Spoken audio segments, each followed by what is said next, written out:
네, 안녕하십니까. 오늘 저는 설명회를 맡은 영동고등학교에 근무하고 있는 윤상형입니다. 반갑습니다. 자, 오늘 2021 대입 정시전형의 지원 전략이라는 주제로 강의를 하게 되었는데요. 잠깐 차례를 좀 설명을 드리도록 하겠습니다. 오늘 이렇게 네 가지 내용을 좀 담아서 설명회를 드리고자 합니다. 첫 번째, 정시 환경, 대학별 전형 변화를 파악하기. 이게 이제 첫 번째 단락이고요. 두 번째는 자신의 위치에 따른 지원 전략. 그다음에 세 번째는 영역별 우수자를 위한 지원 전략. 네 번째는 수도권 지거국 전문대 지원 전략. 이렇게 내용을 구성해 보았습니다. 자, 오늘 설명회 사실 내용은 좀 많습니다. 왜냐하면 지금 정시 이 설명회를 들으실 분 중에 성적이 상위권이라서 뭐 의치안을 가고 싶은 그런 어떤 학생들 또는 학부모님들도 계실 거고요. 아니면 또 성적이 좀 부족해서 뭐 수도권 대학, 지방대학이라든가 전문대를 또 희망하는 그런 어떤 수험생이나 학부모님들도 계실 수 있을 거라고 생각을 해서 저희가 뭐 어느 쪽에 초점을 맞춰서 하기는 좀 어려워서 쭉 하다 보니까 좀 내용이 많았습니다. 하지만 좀 잘 들으시고 정시 지원 전략에 좀 도움을 받으시길 바라겠습니다. 자, 아마 첫 번째하고 두 번째 쪽에서 시간이 좀 많이 들어갈 거고요. 그 다음에 세 번째하고 네 번째는 시간이 좀 짧을 거다라는 말씀을 좀 미리 드리도록 하겠습니다. 자, 그러면 이제 본격적으로 강의를 시작하도록 하겠습니다. 먼저 수시와 정시 상담의 기본 방향을 한번 비교를 해보고자 합니다. 자, 수시 때도 아마 상담을 좀 받으셨을 것 같은데 수시 때 이제 상담을 받는 것, 그 다음에 또 정시 때 상담을 받는 것이 차이가 어떤 것이 있는지 한번 보도록 할게요. 먼저 수시 상담은 이렇게 6번을 지원할 수 있습니다. 그러다 보니까 자, 수시 상담은 6번을 지원할 수 있기 때문에 그 상담의 초점이 어디에 맞춰져 있냐면 전형 선택에 초점이 맞춰져 있죠. 그래서 학생부 종합전형을 선택할 거냐, 교과전형을 선택할 거냐, 아니면 뭐 논술이나 특기자를 선택을 할 거냐.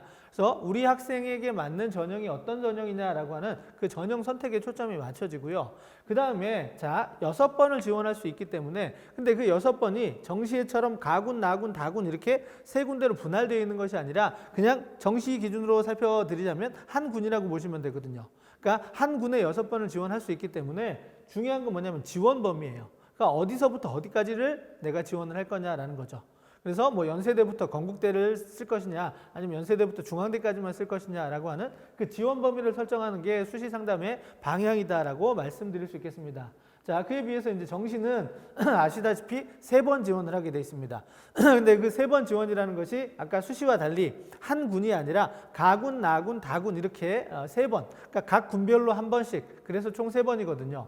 그래서 뭐가 필요하냐면 자, 군별 전략이 필요하죠. 그러니까 어느 군에서는 내가 안정 지원을 하고 어느 군에서는 뭐 소신 상향 지원은 이 군별 지원이 군별 전략이 필요한 거고요. 그 다음에 수시와 달리 수시에서는 상담을 받을 때 내가 연세대학교 뭐 활동호 수형을 쓴다라고 했을 때 그 대학에 내가 합격할 것이냐 불합격할 것이냐 이걸 정확하게 예측하기가 좀 어려워요. 왜냐하면 학생부 종합전형의 경우에는 단순하게 서류평가만 들어가는 것이 아니라 면접도 들어가죠. 그 다음에 그 서류평가라는 부분도 정량이 아니라 정성적으로 이루어지기 때문에 어떻게 평가를 받을지에 대해서 정확한 예측은 사실은 조금 어렵습니다. 물론 어느 정도까지는 저희가 할 수 있지만 그에 비해서 또 면접 같은 경우는 우리 학생이 가서 면접을 어떻게 치를지 모르잖아요. 그런 부분 때문에. 또 논술 전형 같은 경우도 마찬가지죠. 논술도 우리 학생의 논술 실력이 어떻게 되는지를 정확하게 검증받을 수 없다라는 거죠. 그런 부분 때문에 어느 정도권에서 합격 예상을 하지만 그 합불 예측이라는 것이 수시는 정시만큼 그렇게 정밀할 수도 없고 그다음에 또 그렇게까지 중요하지도 않습니다. 왜? 6번을 쓰기 때문이죠. 하지만 정시는 3번을 쓰기 때문에 횟수의 제약도 있고 그다음에 한 군에서 하나를 쓰기 때문에 어떻게 지원 전략을 군별 전략을 세울 거냐에 따라서 합불 예측이 되게 중요해요. 그리고 정시는 점수 또는 석차로 가는 부분이기 때문에 많은 수험생과 학생들이 궁금해하죠. 내가 이 대학을 쓰면 합격 가능성이 어느 정도 돼요. 그래서 그런 부분에 초점을 맞추고 진행을 해야 되기 때문에 수시 상담과 정시 상담은 조금 차이가 있다라는 부분을 좀 알고 접근하셨으면 좋겠습니다. 자, 그럼 이제 정시 지원 전략을 수립하는 이 과정을 한번 쭉 설명을 드리도록 하겠습니다. 한 5단계 정도로 이렇게 설명을 드리고자 하는데, 자, 그 많은 그 학부모님들이나 학생들이 정시를 지원할 때 단순하게 생각하는 것이 프로그램을 활용하게 돼요. 프로그램 활용 없이 지원 전략 세우는 학생들은 좀 없을 텐데 그럼 나중에 가면 그 프로그램을 통해서 몇 점이야? 나는 점수가 350인데 프로그램에서 이야기해주는 상담 프로그램이죠. 상담 프로그램에서 이야기해주는 그 지원 참고점이 345점이야. 그럼 내가 5점이 남네? 그러니까 나는 붙겠다 라고 그렇게 생각하는 그 점수에 매몰돼서 상담하기 쉬운데 사실은 그렇지 않습니다. 자, 정시 지원 전략에서 많은 전문가들이, 진학 선생님들이 뭐라고 말씀을 하시냐면 정시는 점수로 가는 것 같지만 아니다, 석차로 간다, 이런 얘기를 해요. 그 얘기가 맞거든요. 그러니까 어느 대학에 어느 과를 지원하는데 지원 참고점이 350점이라고 돼 있는데 내가 355점이라는 점수로 거길 지원하면 붙을까요? 떨어질까요?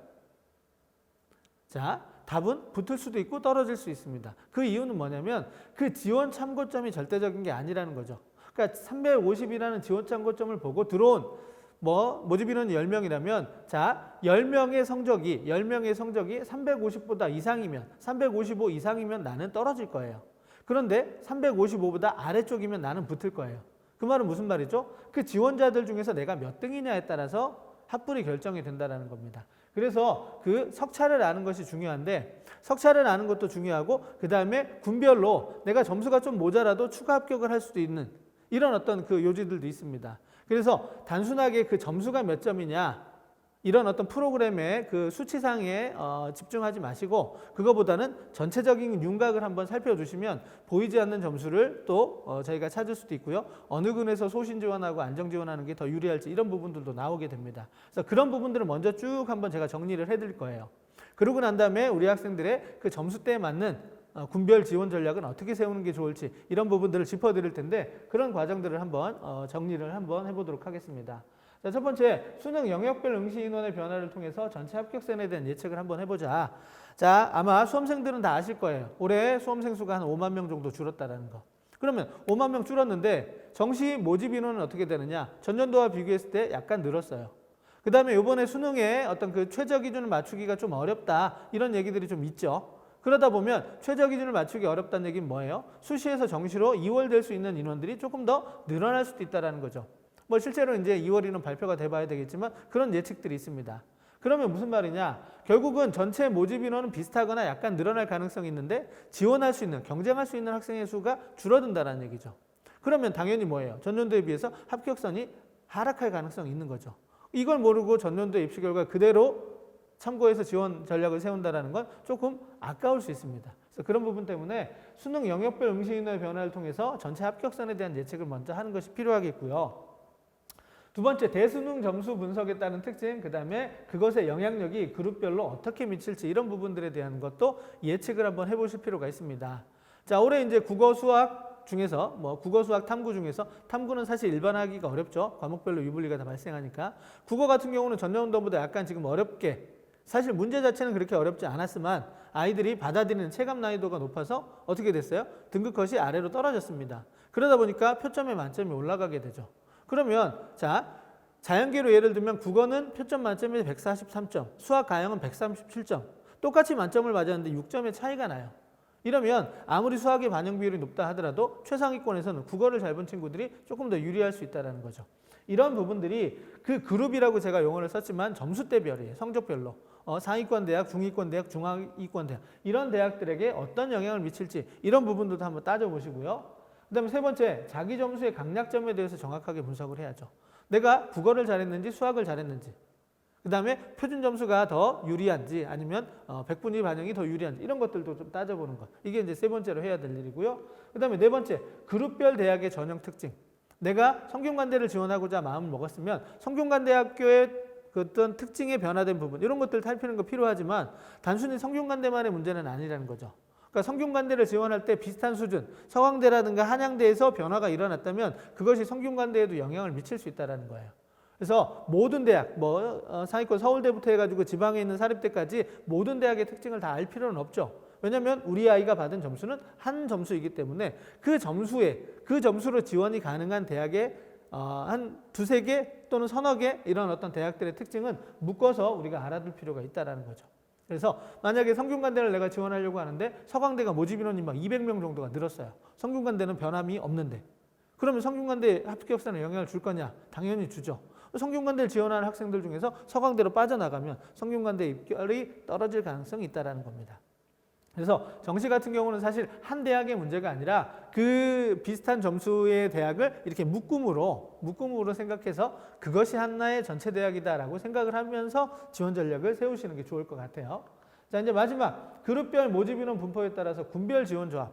아까도 제가 말씀드렸지만 가군에서 소신 상향 지원을 할지, 나군에서 소신 지원을 할지, 아니면 가군에서 안정 지원할지, 나군에서 안정 지원할지, 이런 어떤 군별 지원 조합을 찾는 것이 이제 마지막이죠. 그래서 이런 단계를 거쳐가면서, 자, 이쪽은 이제 어떻게 보면은 좀 거시적인, 그러니까 전체적인 어떤 입시의 전형의 특징을 이렇게 살피는 것이고, 이제 아래쪽으로 내려오면서 이제 대학별로, 그다음에 군별로 그렇게 지원 전략을 세우는 과정으로 지원 전략을 세우시면 아마 도움이 되지 않을까 싶습니다. 자, 그럼 이제 정시 환경, 대학별 전형 변화의 어떤 특징, 이런 부분들을 한번 파악해 보도록 하겠습니다. 자, 첫 번째, 수능 응시 인원 실채점 결과에 따라서 변화율이 어떻게 될 것이냐. 아직 저희가 실채점 결과가 안 나왔습니다. 아시다시피 23일 날 실채점 결과가 나오게 되는데요. 그래서 지금은 이제 가채점한 그런 어떤 결과, 그 다음에 또 접수 인원을 토대로 대충의 인원을 한번 추측을 해볼 거예요. 그러니까 실제로 실채점 결과가 나오면 조금 달라질 수도 있겠지만 아마 지금 방향성만 한번 살펴주시면 좋을 것 같고요. 마지막 최종적인 부분은 실채점 결과를 통해서 점검을 해주시면 좋을 것 같습니다. 자, 수능 영역별 응시 인원의 변화를 통해서 전체 합격선에 대한 예측을 한다는 거 제가 말씀드렸죠. 그다음에 가형 선택자들이 얼마나 되느냐, 또 과탐 선택자가 얼마나 되느냐, 투과목 선택자의 인원이 얼마나 되느냐, 전년도하고 비교했을 때 얼마만큼의 증감이 있었느냐, 이런 부분들을 확인해 두시는 것도 나중에 전략을 세우시는 데 도움이 될 거예요. 그 다음에 영역별 급간 표준 점수 차이를 비교해 보면서 상위권 대학의 지원 패턴도 한번 예측을 해볼 필요가 있죠. 그 다음에 영역별 만점 점수의 차이, 급간의 점수 차이, 이런 것들을 비교해 보면서 영역별로 영향력이 어떻게 될지, 아까 제가 잠깐 말씀드렸죠. 국어가 143점까지 표점 만점이 올라가고 수학은 가영이의 경우 137점으로 지금 돼 있어요. 6점 정도 차이가 나죠. 그랬을 경우에 이제 자연계에서 당연히 수학의 반영 비율이 높다 하더라도 영역별 만점이 높은 국어의 영향력이 클 수 있다. 뭐 이런 부분에 대한 거 한번 살펴드리도록 하겠습니다. 자, 그 다음에 탐구 영역 과목별 점수 차이 비교를 통해서 과목별 유불리를 한번 파악해 보자. 이런 것들을 이제 한번 하나씩 제가 설명을 드리도록 하겠습니다. 자, 첫 번째 영역별 접수 현황입니다. 우리 이제 실채점 자료가 아직 안 나왔죠. 그래서 응시 현황이 안 나왔기 때문에 접수 현황부터 한번 보도록 할게요. 자, 지금 현재 보면은 작년에 비해서 한 5만 5천 명 정도가 지금 줄었다. 그 다음에 졸업생도 많이 늘어날 것 같았지만 한 9,200명 정도가 접수자로 줄었어요. 그래서 밑에 보시면 영역별로 보시면 국어가 한 5만 5천 명, 그 다음에 수학 가형이 11,700명, 그 다음에 수학 나형이 한 38,900명, 그 다음에 사회탐구 영역이 25,800명, 과학탐구가 한 2만 명 정도 이렇게 줄었습니다. 자, 그러면 접수 현황을 토대로 해서 우리가 응시 현황을 한번 저희가 추정을 한번 해볼 겁니다. 자, 추정을 한번 해볼 건데 어떻게 추정을 하느냐? 전년도 2019년도에 지원자 대비 응시율이 어떻게 됐느냐? 그 다음에 2020에도 지원자 대비 응시율이 어떻게 됐느냐, 이런 부분들을 서울특별시 교육연구정보원에서 한번 분석을 해봤습니다. 그랬더니 대략 영역별로 조금씩 차이는 있지만 대략 몇 프로예요? 대략 한 90% 정도 되죠.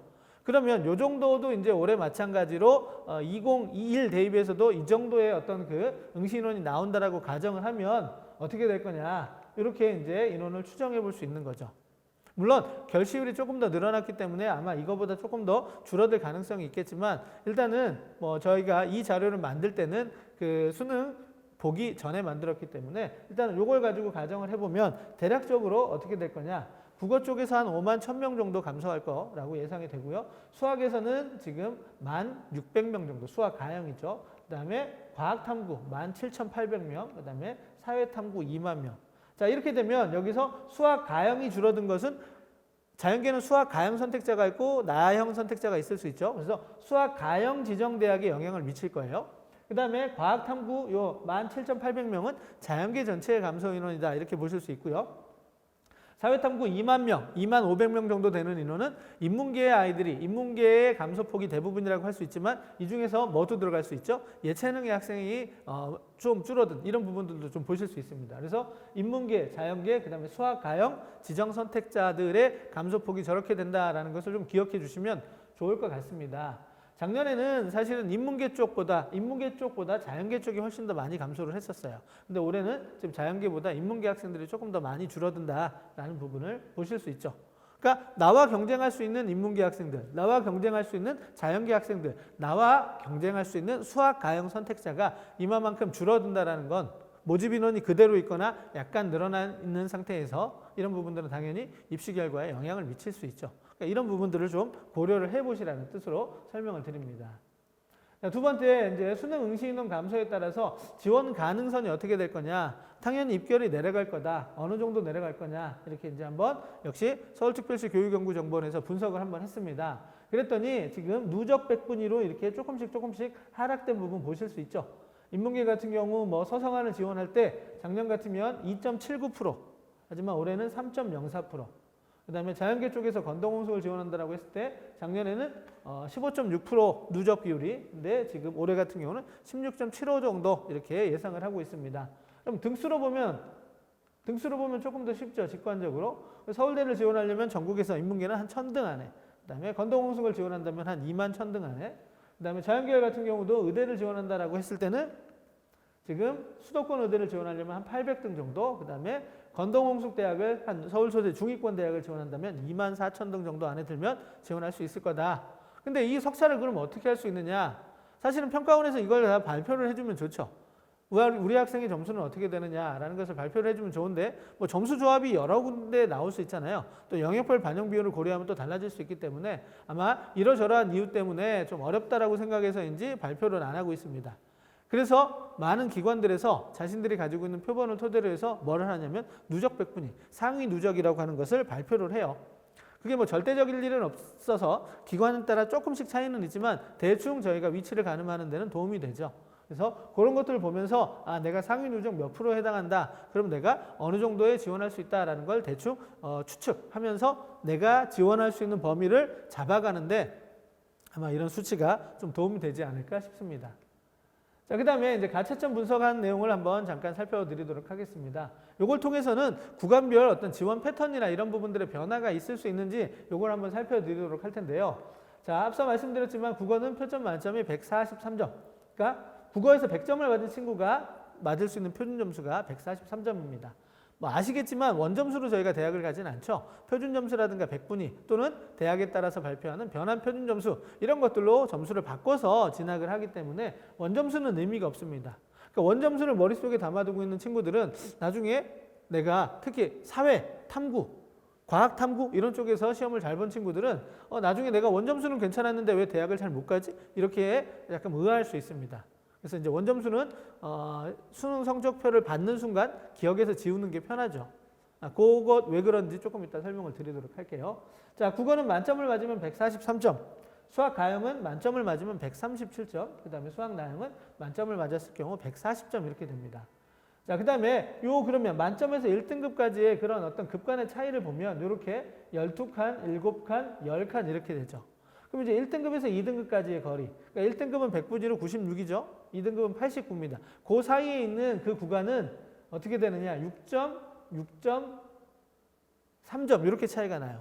그럼 전년도하고 한번 비교를 해볼게요. 전년도하고 유사하다면 전년도의 지원 패턴이 그대로 이 구간에서 일어날 수 있는데 전년도하고 좀 어떤 차이가 벌어진다면 좀 다를 수 있겠죠. 그럼 왜 1, 2등급까지만 하느냐? 한번 보시면 알겠지만 3등급, 4등급은 작년하고 숫자가 거의 비슷해요. 그러니까 급간의 차이도 별로 차이가 안 나기 때문에 여기서부터는 뭐 저희가 어떤 지원 패턴을 이렇게 딱 분석하기가 쉽지는 않죠. 자, 한번 작년에 자료를 보도록 하겠습니다. 작년에는 이렇게 됐어요. 지금 만점에서 1등급까지의 거리, 그 다음에 이제 1등급에서 2등급까지의 거리. 그러면 자, 자연계부터 한번 최상위권부터 비교를 해보죠. 자연계 최상위권은 국어하고 수학 가형을 더하면 자, 이 급간의 차이가 19칸. 그러니까 19칸이라는 칸이 있다라고 가정을 해볼게요. 그 중에 한 1000명 정도 인원이 있다라고 가정을 합니다. 그러면 작년에는 어떻게 됐느냐? 9하고 6을 더하면 15칸이죠. 그러면 작년에도 이 구간에 들어갈 수 있는 인원은 비슷했을 거예요. 그러면 자, 작년에 15칸에 들어가는 아이들이 1000명이라고 가정을 하고 올해는 19칸에 들어가는 그 인원이 1000명이라고 가정하면 자기 위치를 알기가 작년하고 비교했을 때 올해가 조금 더 쉬울 수 있다는 거죠.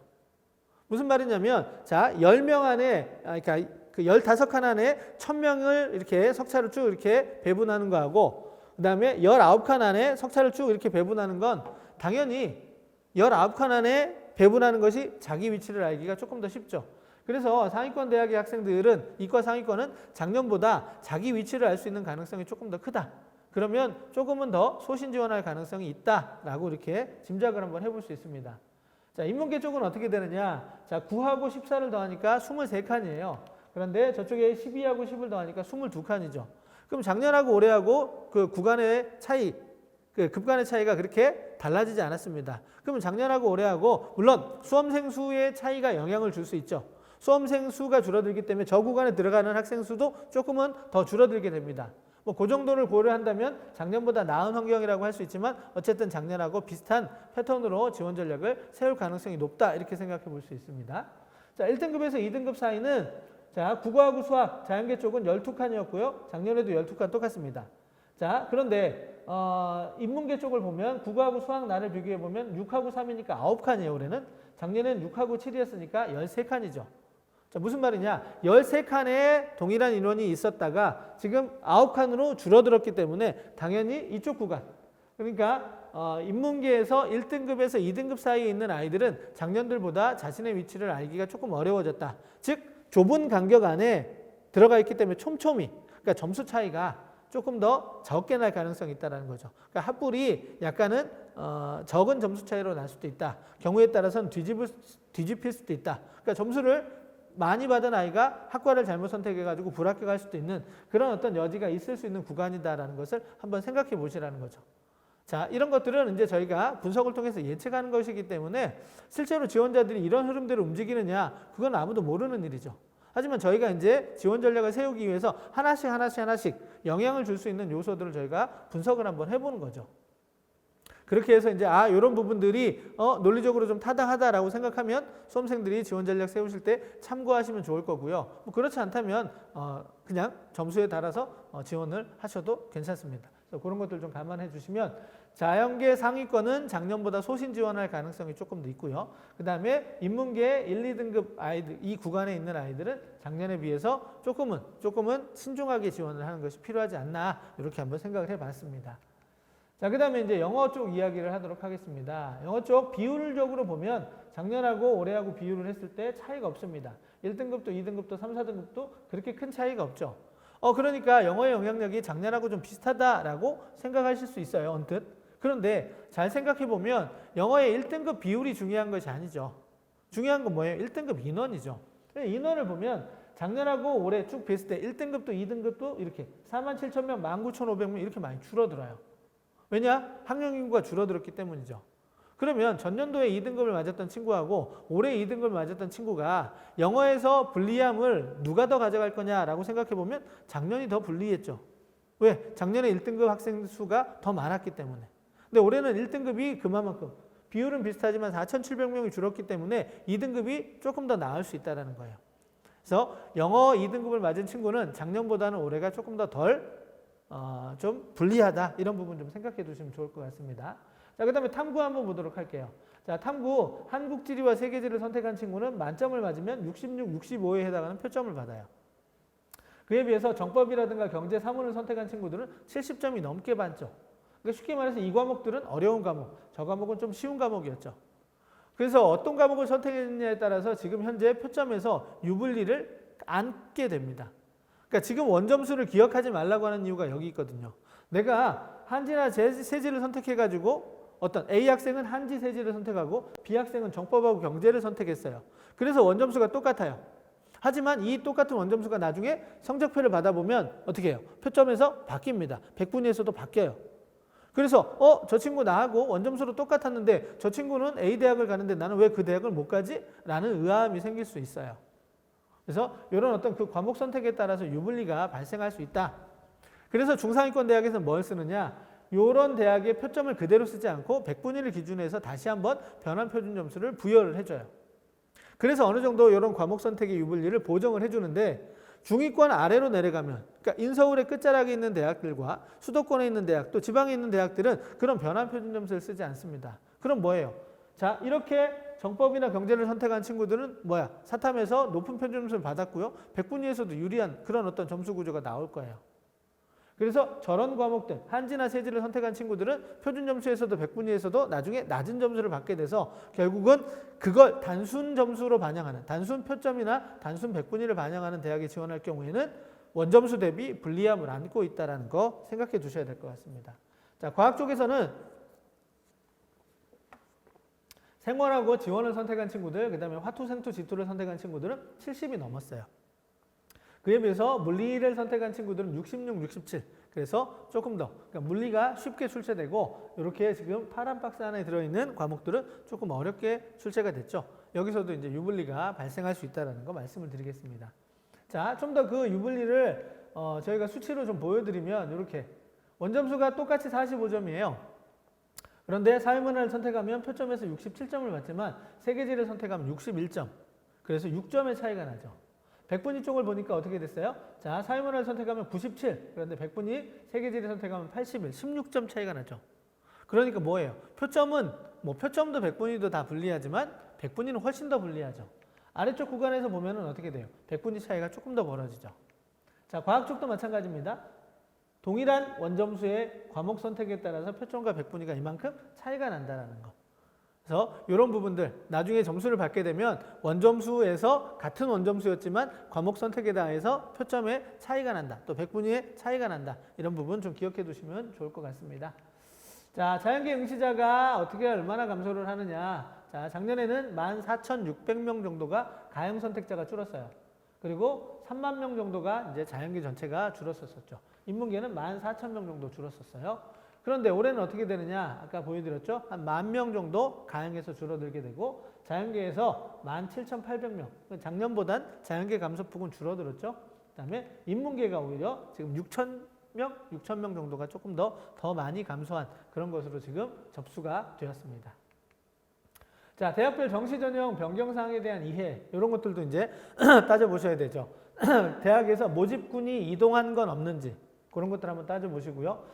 그 다음에 군별, 계열별, 점수대별 모집 인원의 변화 상위권 대학, 그 다음에 중위권 대학 이런 부분들에 있어서 변화가 어떻게 일어났는지 그 다음에 또 영역별 반영 비율의 변화는 없는지 이런 부분을 따져보시고 마지막 비슷한 수준의 경쟁대학의 변화까지도 같이 따져주셔야 된다는 거 앞서서 잠깐 설명을 드렸죠.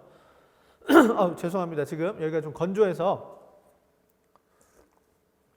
목소리가 조금 갈라지고 있습니다. 이해를 부탁드리겠습니다. 자, 이런 것들 하나씩 따져보시고요. 그 다음에 이제 경쟁률, 우리가 흔히 말할 때 경쟁률 안 보고 들어갈 수 없죠. 경쟁률이 높아지면 입결도 따라서 올라간다. 아니다. 경쟁률은 그렇게 크게 영향을 주지 않는다. 이런 것들에 대해서 여러 가지 분석들이 있습니다. 자, 그런 것들에 대해서 한번 제가 짚어드릴 거고요. 그 다음에 지원 참고점에 대해서도 한번 짚어드리도록 하겠습니다. 그 지원 참고점이라는 건 우리 흔히 말하는 뭐예요? 배치점이에요. 근데 그 배치점 믿을 수도 없고 안 믿을 수도 없고 그렇죠. 그 배치점, 지원 참고점대로 결과가 나온다면 좋을 텐데 그 배치점보다 좋은 아이들, 점수가 좋은 아이들만 지원하는 게 아니라 부족한 아이들도 지원해서 또 합격을 한단 말이죠. 그러니까 그 지원 참고점을 얼마만큼 우리가 신뢰를 해야 될 것이냐 이 부분에 대해서 잠깐 또 짚어드리도록 하겠습니다. 그러니까 이런 것들을 지금 이제 한번 따져보도록 할게요. 자, 첫 번째 이제 시간대별 경쟁률 변화 저희가 한번 살펴볼 텐데 어떻게 될지 한번 보죠.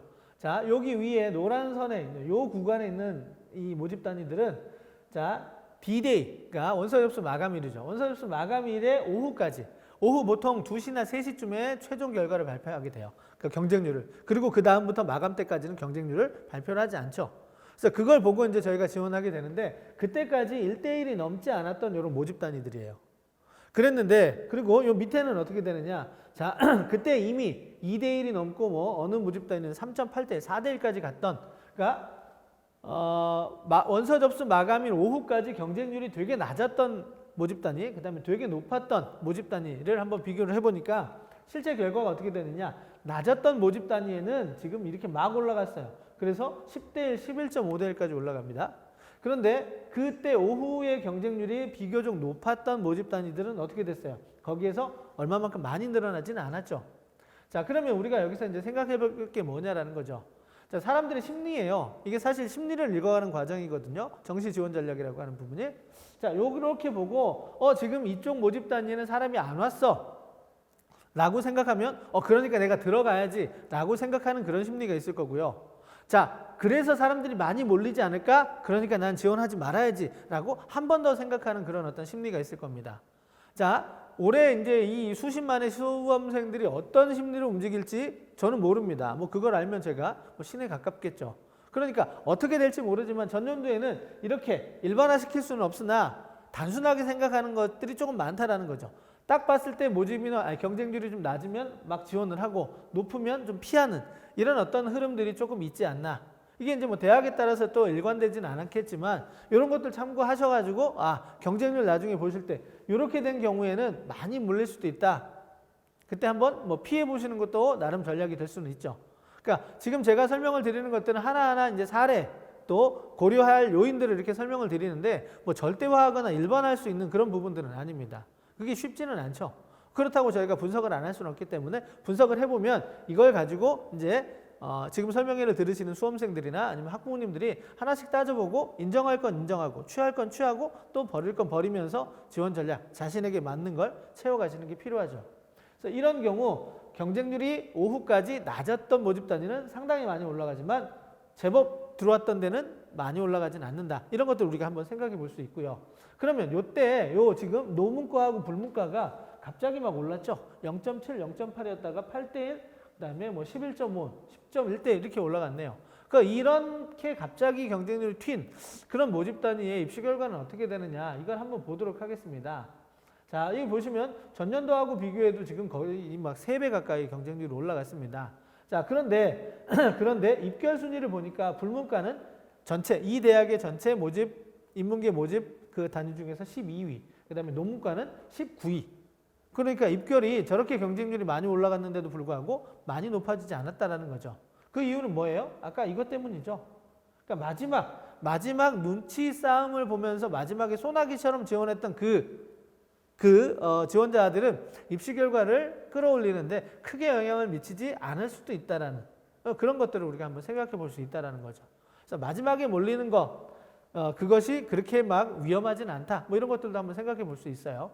자, 그리고 실제로 대학들에서 이제 경쟁률 흐름을 봤더니 마찬가지로 합격이 제일 높은 데가 어디냐면 전날 수능 그러니까 원서 접수 마감일 전날에 지원했던 그런 수험생들이 합격률이 좀 높더라. 그리고 등록률도 좀 높더라. 뭐 이런 것들이 좀 나옵니다. 그러니까 요때 지원한 학생들은 합격률이 상대적으로 좀 떨어지더라. 이런 부분들 연구 결과가 있습니다. 그러니까 다시 한번 말씀드리지만 일반화할 수 없는 그냥 어떤 참고 자료로 한번 보시면 좋을 것 같아요. 자, 그다음에 서울시립대 이제 시간대별 경쟁률 변화를 한번 봤는데 특정 대학을 거론해서 좀 안 됐지만 자, 한번 이렇게 볼게요. 자, 그 하루 전날 오후 그다음에 원서 접수 마감일 당일에 오전을 봤을 때 이미 0점대가 없죠, 별로. 0점대가 없고 거의 대부분 1대1 넘어가고 2대1 심한 데는 뭐 4.3대1 여기 4.3대1까지 갔네요. 자, 그러면 오후까지도 갔을 때 지금 아까 보여드렸던 그런 모집 단위들하고는 조금 다른 패턴. 그러니까 뭐예요? 지원자가 좀 일찍부터 좀 들어오는 그런 어떤 대학이다. 그래서 최종적으로 봤을 때도 자, 오후하고 비교했을 때 아주 많이 늘어나지는 않더라. 이런 어떤 그 경쟁률의 특징들, 경쟁률 변화의 특징이 좀 있어요. 그러니까 일반적인 대학들은 이때까지 별로 경쟁률이 많이 높지는 않죠. 근데 이 지금 서울시립대는 이미 하루 전날부터 경쟁률이 어느 정도 차고 있더라. 이건 뭐냐? 그 서울시립대를 목표로 하는 대학들이 일찌감치부터 들어올 수 있다는 거죠. 그러면 일찍 들어온 친구들은 뭐 두 부류 중에 하나겠죠. 아주 점수가 좋거나 아주 점수가 나쁘거나 뭐 이럴 텐데 아주 점수가 나쁜 아이가 미리부터 쓸 이유는 별로 없을 것 같고요. 내가 어느 정도 이 대학에 합격 가능성이 좀 있다라고 생각하는 친구들이 좀 일찍부터 쓸 수 있지 않을까 싶습니다. 한번 수험생들이나 학부모님들도 그 자리에서 한번 생각해 보세요. 내가 점수가 부족하고 자신이 없는데 일찍 넣는다? 이러긴 쉽지 않죠. 그래서 일찍부터 경쟁률이 좀 차기 시작하면 아무래도 입결이 조금 더 좋아지지 않나 뭐 이런 것들 좀 생각해 볼 수 있고요. 그래서 서울시립대는 이런 특징들이 있기 때문에 지원하실 때 좀 참고하시면 어떨까 싶습니다. 자, 그 다음에 지원 참고점과 입시 결과가 어떻게 되느냐. 지원 참고점대로 반드시 결과가 나오는 것은 아니다라는 거 제가 잠깐 말씀을 드렸죠. 자, 건국대학교 경영학과하고 부동산학과에 지원한 두 학생의 사례, 서울특별시 교육연구정보원에서 수합한 자료를 가지고 한번 비교를 해보도록 하겠습니다. A 학생은 경영학과를 지원했고요. B 학생은 부동산학과를 지원했습니다. 자, 단순하게 이 학생들의 성적을 비교해보면 387, 388 이랬어요. 자, 대학 환산 점수를 보니까 A 학생이 역전을 시켰네요. 단순합에서는 아래 학생이 좋았지만 대학 기준으로 환산을 했더니 위 학생이 역전을 시켰어요. 그래서 위 학생은 합격을 했고 그다음에 밑에 학생은 불합격을 했던 그런 사례가 있습니다. 자, 그러면 이때 작년에 건국대를 지원 참고점을 여러 기관들에서 어떻게 제시를 했는지 한번 보도록 하겠습니다. 자, 연구정보원에서는 경영학과는 389, 그 다음에 부동산학과는 383.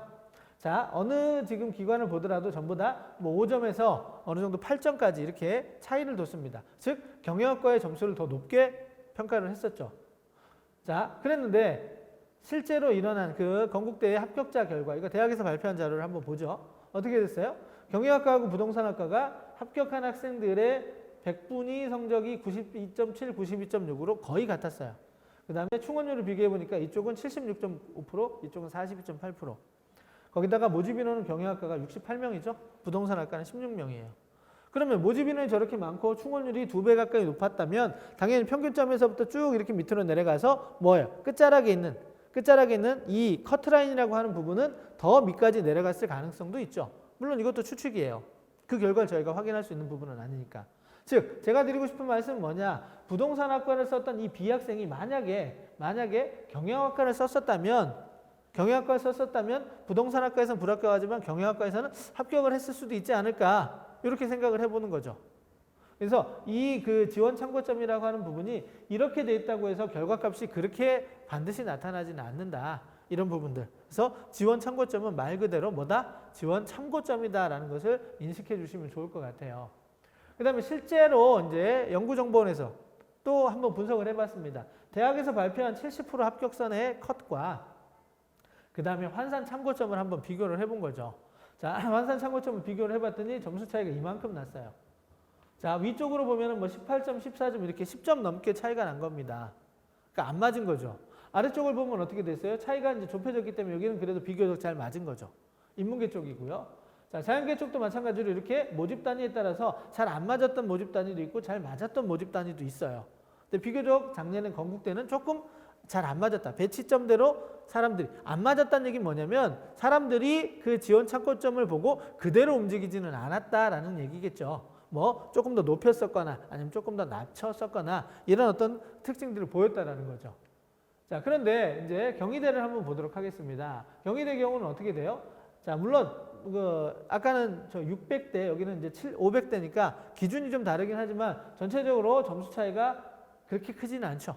이 말은 뭐예요? 작년에 경희대 지원 참고점을 보고 사람들이 많이 참고를 해서 움직였더라. 자연계도 마찬가지죠. 이렇게 일부와 모집 단위는 좀 아니지만 아래쪽으로 내려올수록 이렇게 모집 단위가 좁혀 있는 경우를 볼 수 있습니다. 그래서 어느 대학은 잘 맞기도 하고 어느 대학은 잘 안 맞기도 하고 그렇죠. 뭐 그대로 사람들이 움직이는 것이 아니기 때문에. 그래서 다시 한번 말씀드리지만 지원 참고점은 그대로 참고 자료로 활용해서 내가 지원 전략을 세우는 것은 이제 다른 어떤 부분들을 활용하는 것이 필요하다라는 거죠. 사실 아무도 몰라요. 누가 어떻게 움직일지는. 그래서 이것도 생각해보고 저것도 생각해보고 저희가 지금 하는 것처럼 하나씩 어떤 그 고려할 사항들을 토대로 해서 지원 전략을 한번 점검하실 필요가 있죠. 자, 그 다음에 이건 수합 사례인데 여기 보시면 환산 참고점하고 연구정보원에서 수합한 최저점하고 비교를 해보니까 차이가 별로 없었어요.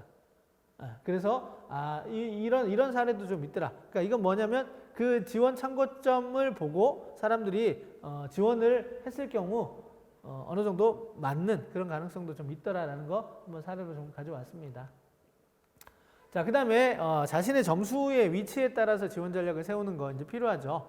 그러니까 지금은 전체적인 어떤 흐름을 이야기했다면 지금부터는 이제 그 점수대별로 그룹화 해가지고 이 그룹에서 고려해야 될 요소들은 뭔지, 이 그룹에서 군별 조합은 어떻게 가져가는 게 좋을지 이런 부분들에 대해서 한번 이야기해 보도록 하겠습니다. 그러려면 먼저 내 점수에 대한 이해를 분명하게 가져가야 된다는 거죠. 자, 첫 번째 점수는 이렇게 점수 체계는 4가지로 한번 나눠볼 수 있어요. 단순 점수, 반영 점수, 변표 점수, 환산 점수.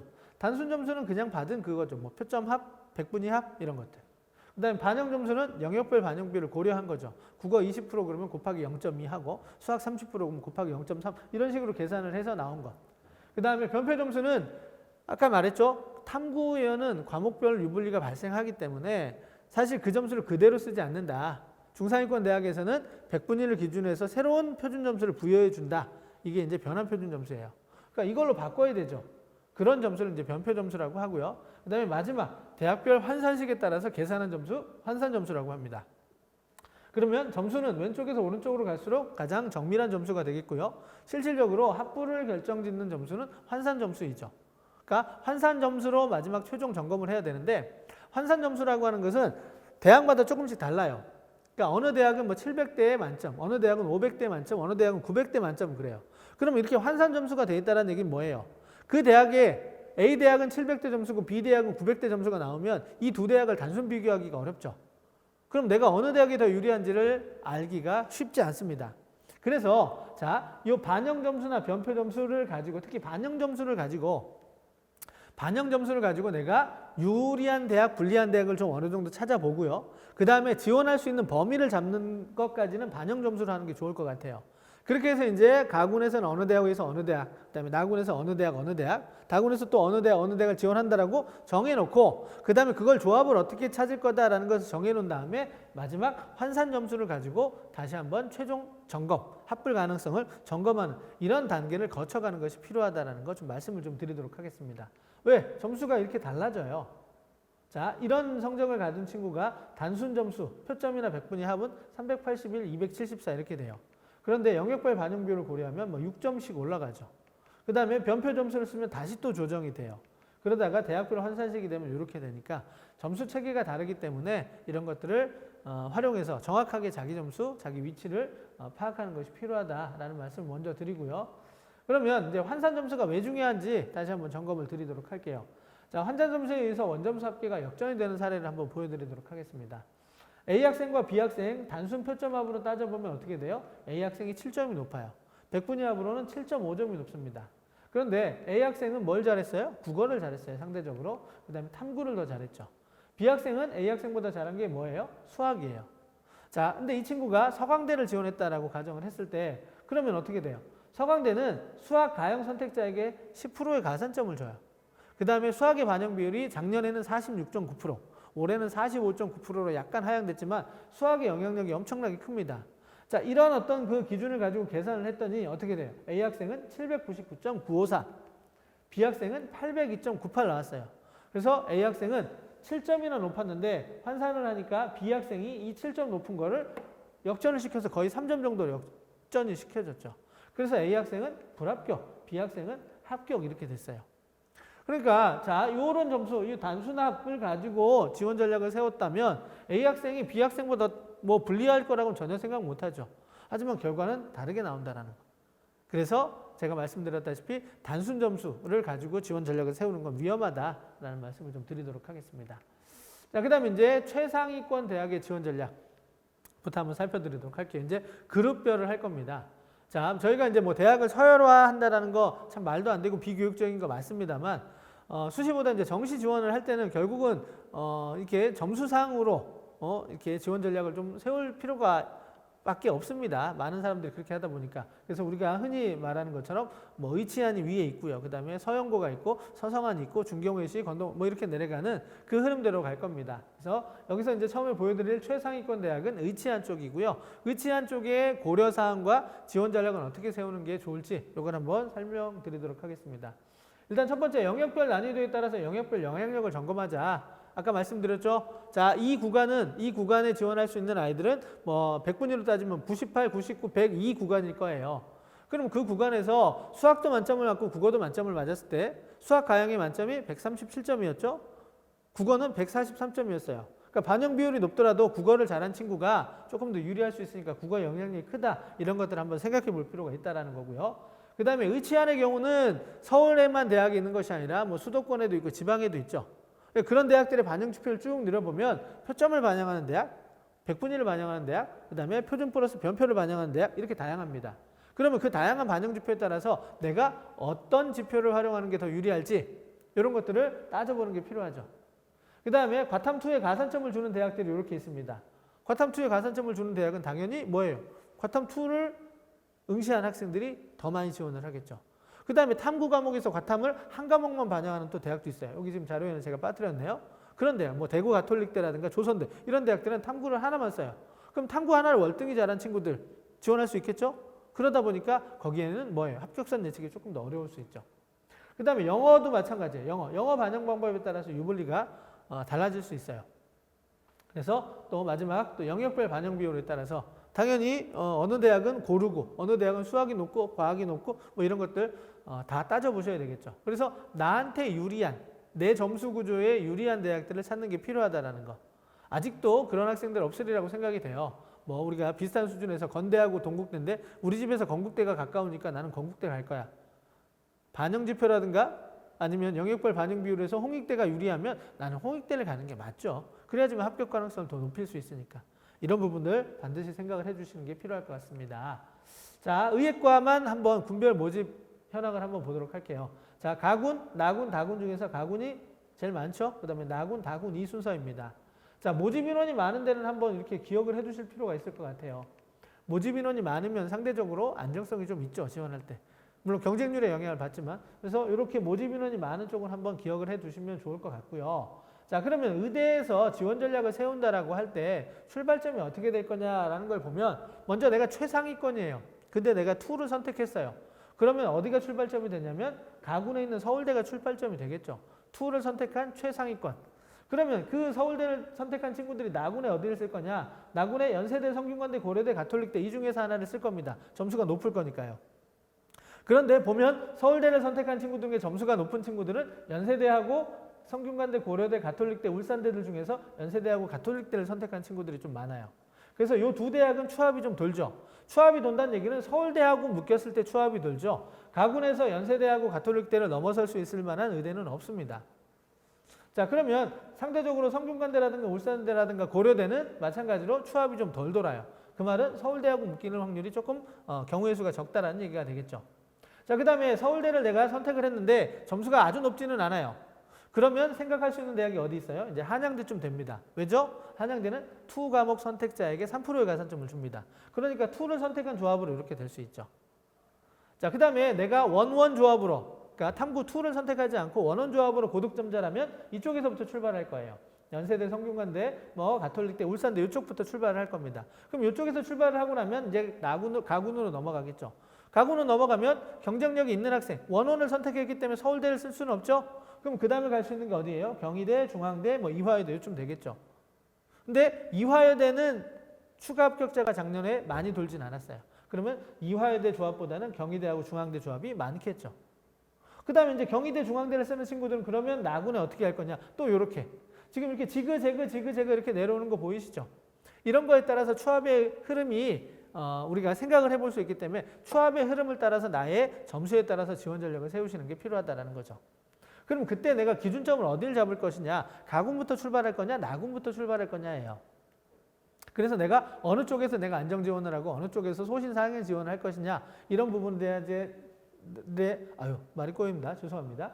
그래서 그런 지원 전략을 이렇게 지그재그 흐름으로 좀 보시면 되죠.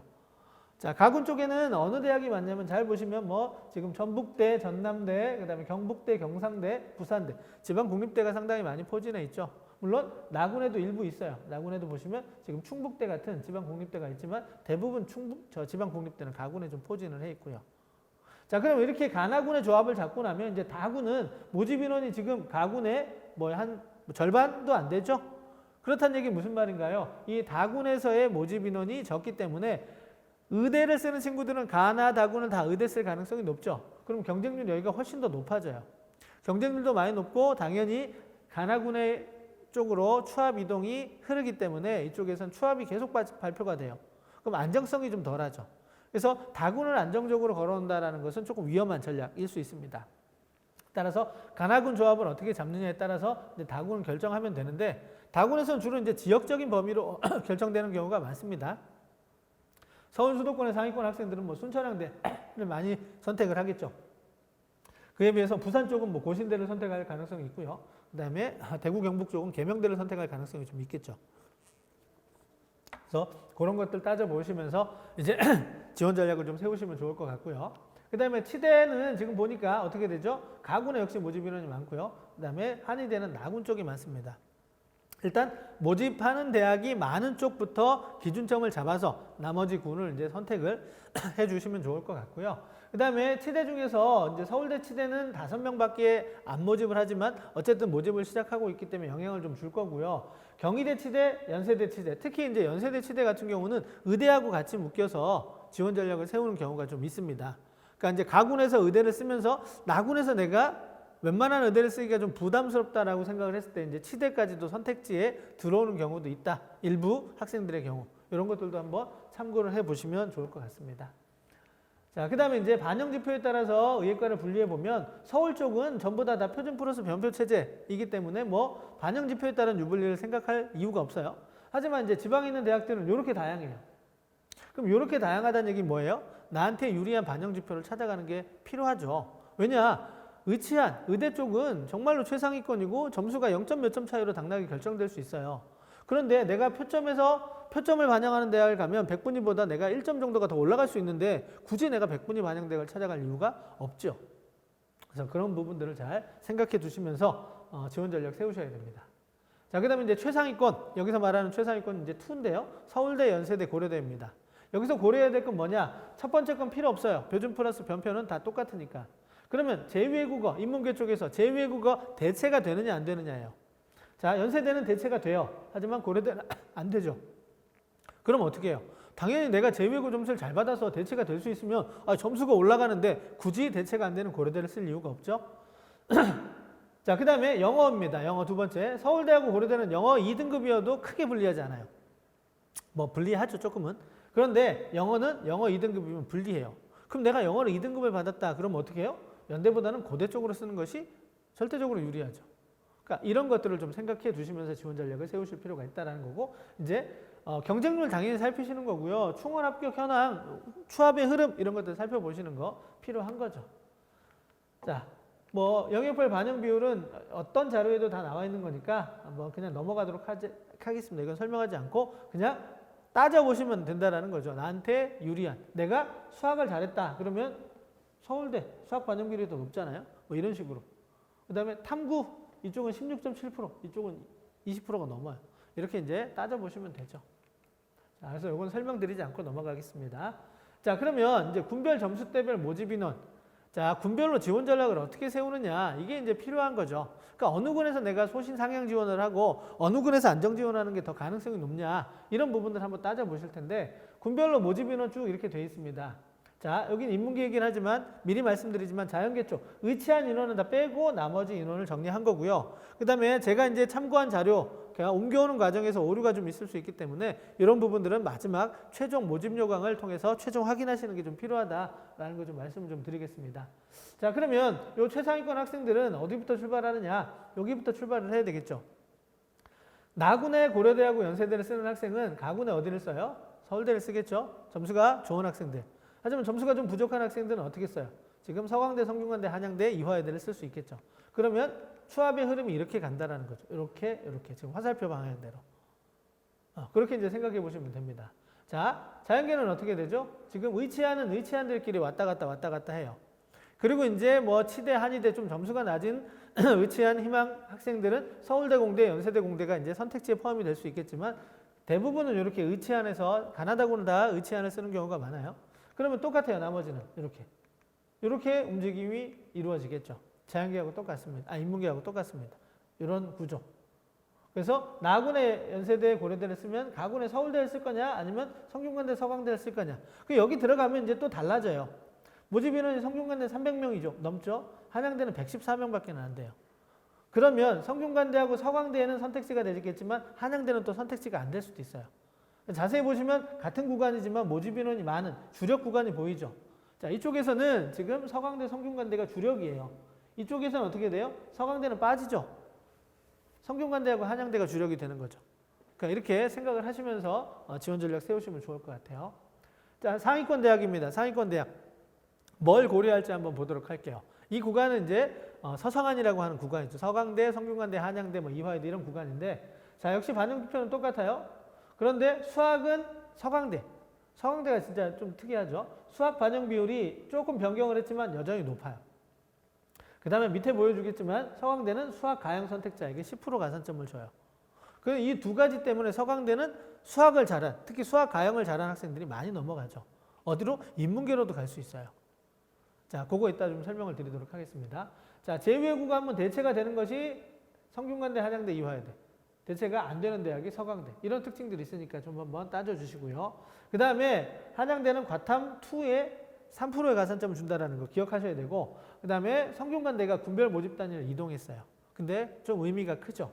반도체, 소프트, 글밤에, 즉 이과의 그 특성화학과, 주력학과들이 가군에 있었는데 나군으로 옮겨갔어요. 그 다음에 글로벌 리더학과는 원래 나군에 있었는데 가군으로 옮겨갔어요. 이것이 어떤 의미를 가져갈 것인지를 한번 생각을 해보셔야 됩니다. 자, 반도체, 소프트, 글밤에 이쪽이 연세대학교의 그 고려대학교의 공과대학하고 이렇게 연결이 되는 경우가 좀 많았거든요. 그런데 그것이 이제 어떻게 나군으로 옮겨왔어요. 이런 특징이 이제 어떤 변화를 일으킬지 그걸 한번 잘 생각을 해 보실 필요가 있습니다. 자, 그 다음에 이제 이화여대는 계열별로 통합 선발을 하죠. 인문계 뭐 174명, 자연계 176명, 이렇게 돼요. 170명이 넘는 인원들을 통합해서 선발하고 이런 모집 단위만 제외하니까 통합해서 선발한다는 얘기는 뭐예요? 모집 단위가 크니까 조금은 안정성, 어떤 그 변수가 좀 적을 가능성이 좀 있죠. 그 다음에 역시 마찬가지로 영어 반영 방법에 따른 유불리도 생각해 두시면서 이러한 것들을 하나씩 고려해서 이 구간에 있는 학생들이라면 어느 대학을 선택하는 게 합리적이냐 이런 것들을 한번 생각해 보시라는 겁니다. 자, 영역별 반영 비율은 좀 넘어가도록 하겠습니다. 아까 말씀드렸던 이유로. 그러면 이 구간에서 이제 군별 점수대별 모집 인원에 따라 지원 전략 어떻게 할 거냐 한번 보도록 할게요. 자, 요 구간이에요. 요 구간. 가운데 파란색 구간. 파란색 구간에 가군의 전체 모집 인원은 몇 명이냐면 880명이에요. 그런데 나군의 모집 인원은 몇 명이냐면 848명. 그런데 이 중에 뭐가 들어가요? 수도권 교대. 자, 이 수도권 교대라고 하는 부분이 수도권 교대, 서울교대, 경인교대죠. 이것이 서성하라고 묶여서 선택지에 포함이 되느냐 안 되느냐 이거 한번 따져보셔야 돼요. 뭐 점수는 비슷하기 때문에 선택지가 될 수도 있다라고 생각하지만 선택지가 안 될 수도 있어요. 자, 그렇다고 보면 이쪽에서는 800명을 그대로 선발을 하지만 이쪽에서는 몇 명이 이쪽에서는 몇 명이냐면 지금 요걸 제외하고 나면 460명 정도예요. 그러면 요 서성한이를 지원할 수 있는 그 성적대 학생들이 그냥 다른 구간은 안 지원하고 이 구간에서만 가군, 나군, 다군을 쓴다라고 생각을 하면 합격 가능성이 어느 쪽이 더 높아질까요? 당연히 가군이 높아지겠죠. 왜요? 가군의 모집 인원이 훨씬 많으니까. 그래서 자, 내가 어느 군부터 지원 전략을 세울 것이냐라는 것, 그 다음에 또 어느 군에서 안정 지원하는 게 더 유리하냐라는 것은 그 구간에서 모집 인원이 많은 쪽부터 생각하시는 게 합리적이라고 생각이 됩니다. 따라서 이 구간은 어디부터 생각하느냐? 자, 제가 뒤로 돌려보겠습니다. 여기서부터 이제 출발하는 게 좋죠. 그러니까 가군에서 내가 어디를 쓸 것이냐를 결정하고 그 다음에 가군의 내 지원 전략은 뭐다, 안정이다, 뭐다 이렇게 생각을 하고 난 다음에 나군으로 넘어가시는 게 좋습니다. 그러면 가군의 서성한이를 쓰는 학생들이 점수가 좋은 학생들은 당연히 나군에서 고려대하고 연세대를 쓰겠죠. 그 다음에 점수가 좀 부족하다고 생각하는 친구들은 점수에 따라서 서성한을 쓰거나 아니면 요 밑에 아래쪽에 중경외시 라인을 쓰겠죠. 그래서 이렇게 점수 지원 전략을 세울 수가 있습니다. 그러면 추합의 흐름은 어떻게 돼요? 요렇게 갔다 요렇게 갔다 요렇게 갔다 가겠죠. 이해되시죠? 그래서 추합의 흐름에 따라서 생각하는 것도 그렇고 그 다음에 요 점수대에서 안정적인 지원을 하려면 모집 인원이 많은 쪽이 가군이다라는 것을 좀 생각해 두셔야 돼요. 이게 일반적인 어떤 지원 흐름이라고 보실 수 있는데 이제 여기에서 더 정밀하게 들어가는 건 뭐냐? 모집군이 뭐가 있느냐도 따져보셔야 돼요. 모집군이 뭐가 있는지도 좀 따져보시면서 흐름까지 생각해 보시면 더 아주 어떤 그 고차원의 지원 전략이 좀 나올 수 있죠. 그 다음에 이제 요 구간에서 이제 다군에서 뭐예요? 중앙대가 나와요. 그럼 중앙대 213명을 어떻게 활용하느냐에 따라서 나군 조합이 나올 수 있죠. 그래서 가군에 서성한을 쓰고 나군에 어딜 써요? 고려대 연세대를 쓰고 그 다음에 다군에 중앙대를 쓰면 조금 더 불안하지 않을 수 있죠. 물론 다군은 처음으로 이제 모집 단위가 나오기 때문에 요 구간에 있는 학생들이 거의 대부분 중앙대로 뭐 몰릴 수 있죠. 일부 학생들은 뭐 한의대 쪽으로 좀 넘어갈 수도 있지만 그렇지 않은 친구들이 여기 다 몰려요. 그럼 여기는 뭐예요? 경쟁률이 엄청나게 올라가죠. 그 다음에 추합도 몇 바퀴 막 이렇게 돌죠. 이 가나군에 비해서 훨씬 더 많이 돈다라는 요거 좀 한번 생각해 보시면 좋을 것 같습니다. 자, 그 다음에 이런 조합도 한번 생각해 보실 수 있어요. 역으로 대부분은 먼저 보여드렸던 이런 조합으로 생각하기 쉬운데 자, 그러면 요 조합의 차이는 뭐냐라는 거예요. 요 조합의 차이. 이 조합의 차이는 뭐냐면 이 조합은 당연히 이쪽에 모집 인원이 적어서 사실 안정 지원이라는 게 어려울 수 있는데 가군의 서성안은 나군 쪽하고 묶여있기 때문에 뭐가 되죠? 추합이 저쪽으로 많이 돌아요. 그럼 추합이 돈다는 얘기는 계속해서 아래가 빠져나가면 맨 끝선에 대한 예측을 조금 어렵게 가져갈 수 있습니다. 그에 비해서 나군의 성균관대하고 한양대를 쓰는 친구들이 가군의 서울대를 쓰는 경우는 드물죠. 그러니까 여기에는 추합이 조금 덜 돌아요. 그 추합이 덜 돈다는 얘기는 뭐냐면 끝선에 대한 예측을 어느 정도 할 수 있다는 거. 그래서 만약에 내가 요 밑에 구간에서 요 밑에 중경외시 라인에서 반드시 내가 합격을 하고 나는 그게 더 중요해. 추합으로 서성안을 올라가는 것보다 중경외시 라인에서 반드시 합격하는 게 중요해 라고 생각했을 때는 요 아래 구간에서 이 둘 중에서 여기를 선택할 확률이 높죠. 왜냐하면 여기는 지금 이쪽 가구는 890명을 선발하는데 이쪽은 뭐예요? 지방교대를 빼고 나면 뭐예요? 370명 정도밖에 안 남죠. 그렇게 되면 저쪽이 훨씬 더 모집 인원이 많으니까 안정성이 높아진다는 얘기예요.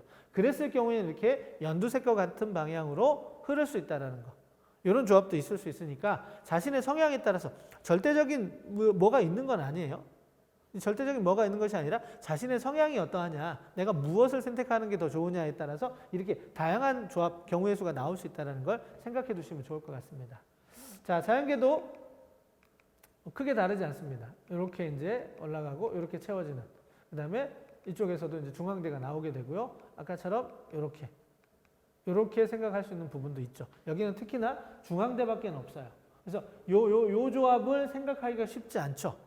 여기가 인원이 너무 적기 때문에. 그래서 요 조합을 쓰거나 아니면 요 조합을 쓰는 경우가 많고요. 만약에 아니라면 요 밑에까지 더 내리는 그런 어떤 전략이 나와야 되는데 굳이 그렇게까지 서성안을 쓰면서 건동홍수까지 내리기는 조금 어렵죠. 그런 수험생은 찾기가 좀 어려울 수 있습니다. 자, 그 다음에 이제 이 구간 서성안 쪽에서 고려해야 될 부분들 하나씩 짚어드리도록 할게요.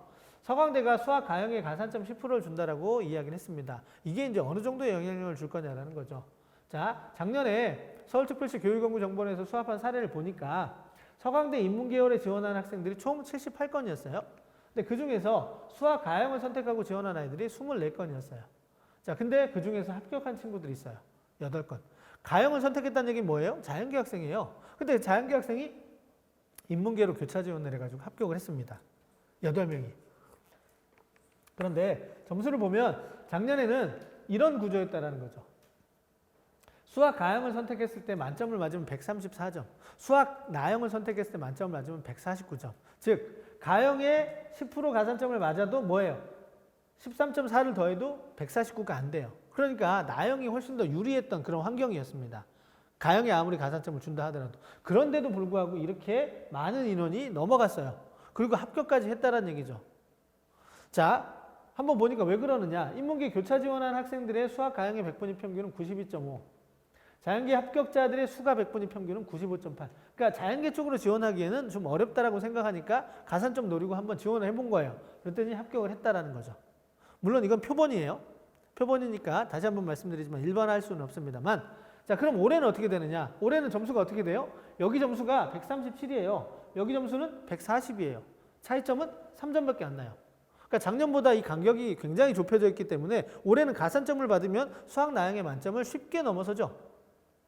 그러면 올해도 마찬가지로 수학 가형에서 고득점을 얻었으나 다른 영역이 점수가 부족해가지고 서강대 자연계는 지원하기가 어렵다라고 생각하는 친구들, 그 친구들이 인문계 쪽으로 넘어갈 가능성도 있죠. 작년보다는 조금 더 커졌다, 환경적으로는. 그래서 서강대 인문계를 지원할 때는 내가 인문계 학생들하고만 경쟁하지 않을 수 있다는 거, 자연계 학생들이 넘어올 수 있다는 것을 생각하면서 지원 전략을 세우셔야 될 것 같습니다. 자, 영어 반영 방법에 따라서 유불리가 발생할 수 있다는 거. 그래서 서울대, 연세대, 고려대 때도 말씀드렸죠. 여기서도 마찬가지예요. 여기 보시면 어떻게 되죠? 이 학생이 이 학생보다 1점이 높아요. 근데 이 학생은, B 학생은 영어가 2등급이고 저쪽은 영어가 1등급이에요. 이렇게 되죠.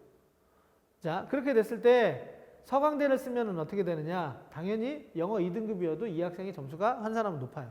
그런데 어떻게 돼요? 성균관대나 한양대를 쓰면 A 학생이 더 높아지죠. 그러니까 영어가 영향을 미치더라는 얘기죠. 그러면 영어를 내가 2등급을 맞았다면 이쪽을 쓰지 말고 저쪽을 쓰는 게 필요하죠. 자, 제2외국어 완문 대체가 되느냐 안 되느냐, 이런 대학들이 대체가 되는 대학들이에요. 그러면 자, 안 되는 대학이 있어요. 연세대, 고려대, 성균관대, 서강대, 건대, 홍익대, 그 다음에 숭실대, 국민대, 세종, 이렇게 비슷한 성적의 대학들, 비슷한 그 경쟁 대학들 중에서 되고 안 되고면 내가 대체를 해야 되는 그런 점수 구조를 가지고 있으면 대체를 하는 대학을 찾아가야 된다는 거. 알고 계셔야 되고요. 한양대에는 과탐 2에 가산점 3% 준다고 제가 말씀드렸죠. 한번 실제 그런지 한번 볼게요.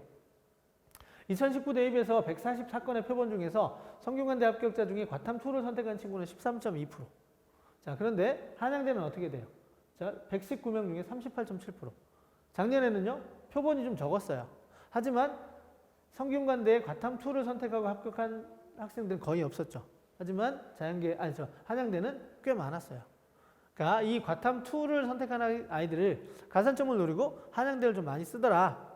그런 것들을 우리가 알 수 있었습니다. 그러니까 올해도 당연히 남들이 그렇게 움직이는데 나라고 그렇게 안 움직여서는 안 되죠. 그러니까 내가 얻을 수 있는 것들은 다 얻어가는 것이 필요하죠. 자, 그 다음에 이제 중상위권입니다. 중경외시라고 하는 그 구간에 있는 대학들은 뭘 고려를 해야 되느냐 한번 보도록 하겠습니다. 먼저 이 구간에서는 의대를 제외하고 이제 처음으로 다군에서 모집하는 게 나오게 되죠. 그 다음에 자, 여기서 기억할 건 뭐냐면 경희대입니다. 경희대. 경희대는 가군과 나군에서 분할 모집을 하는데 가군의 모집 단위는 전부 다 인문 자연 할 것 없이 서울 캠퍼스예요. 근데 나군은 어디냐면 국제 캠퍼스예요. 근데 같은 대학이긴 하지만 점수 차이가 아직은 좀 있어요. 그래서 자, 경희대 가군은 중경외시하고 해서 어디? 지금 중상위권으로 묶이지만 나군의 국제 캠퍼스는 건대 동국대하고 점수가 좀 비슷해서 그쪽 구간으로 묶인다는 거 한번 생각해 보시면 좋고요. 자, 이 구간에 있는 모든 대학들은 전부 다 탐구 대체가 돼요. 자, 근데 여기서 또 하나 신경 쓸 거 요거죠. 외대입니다. 외대. 외대는 뭐가 있냐면 모집 단위들이 좀 많은 편이죠. 그 제3세계 언어들. 뭐 스칸디나비아 언어도 있고 뭐 인도네시아, 말레이시아 언어, 이런 것들. 근데 그 모집 단위가 상당히 많으면서 전부 다 뭐예요? 소수 인원을 모집하는 쪽이에요. 그러니까 뭐 경영학과라든가 이런 쪽하고 그다음에 뭐 아랍어라든가 이런 학과들의 뭐예요? 입시 결과의 편차가 조금 더 큰 편이에요. 그다음에 모집 인원이 적기 때문에 변수가 좀 많죠. 그러니까 올해는 이쪽 모집 인원이 경쟁률이 낮았는데 내년에는 경쟁률이 높아질 수도 있고 입결이 낮았는데 올라갈 수도 있는 그런 여지. 즉 다시 말해서 조금 안정성이 좀 덜하다. 변수가 좀 있다라는 걸 좀 말씀을 드리고 싶습니다. 그래서 안정적인 지원을 하기가 조금은 어렵죠. 다른 어떤 대학들 모집 단위가 모집 단위별 모집 인원이 큰 대학들보다는. 그래서 이런 특징들이 있기 때문에 이런 특징을 좀 잘 활용한 지원 전략이 좀 필요할 거라고 생각이 되고요. 서울시립대가 상대적으로 영어 반영비율이 좀 높다. 인문계 기준 25%, 그다음에 자연계는 20%예요. 자, 그 다음에 이 구간에서는 이제 교대하고 같이 한번 지원 전략을 점검해 보실 필요가 있는데 이 구간에 있는 그 점수대의 아이들이 교대도 지원할 수 있거든요.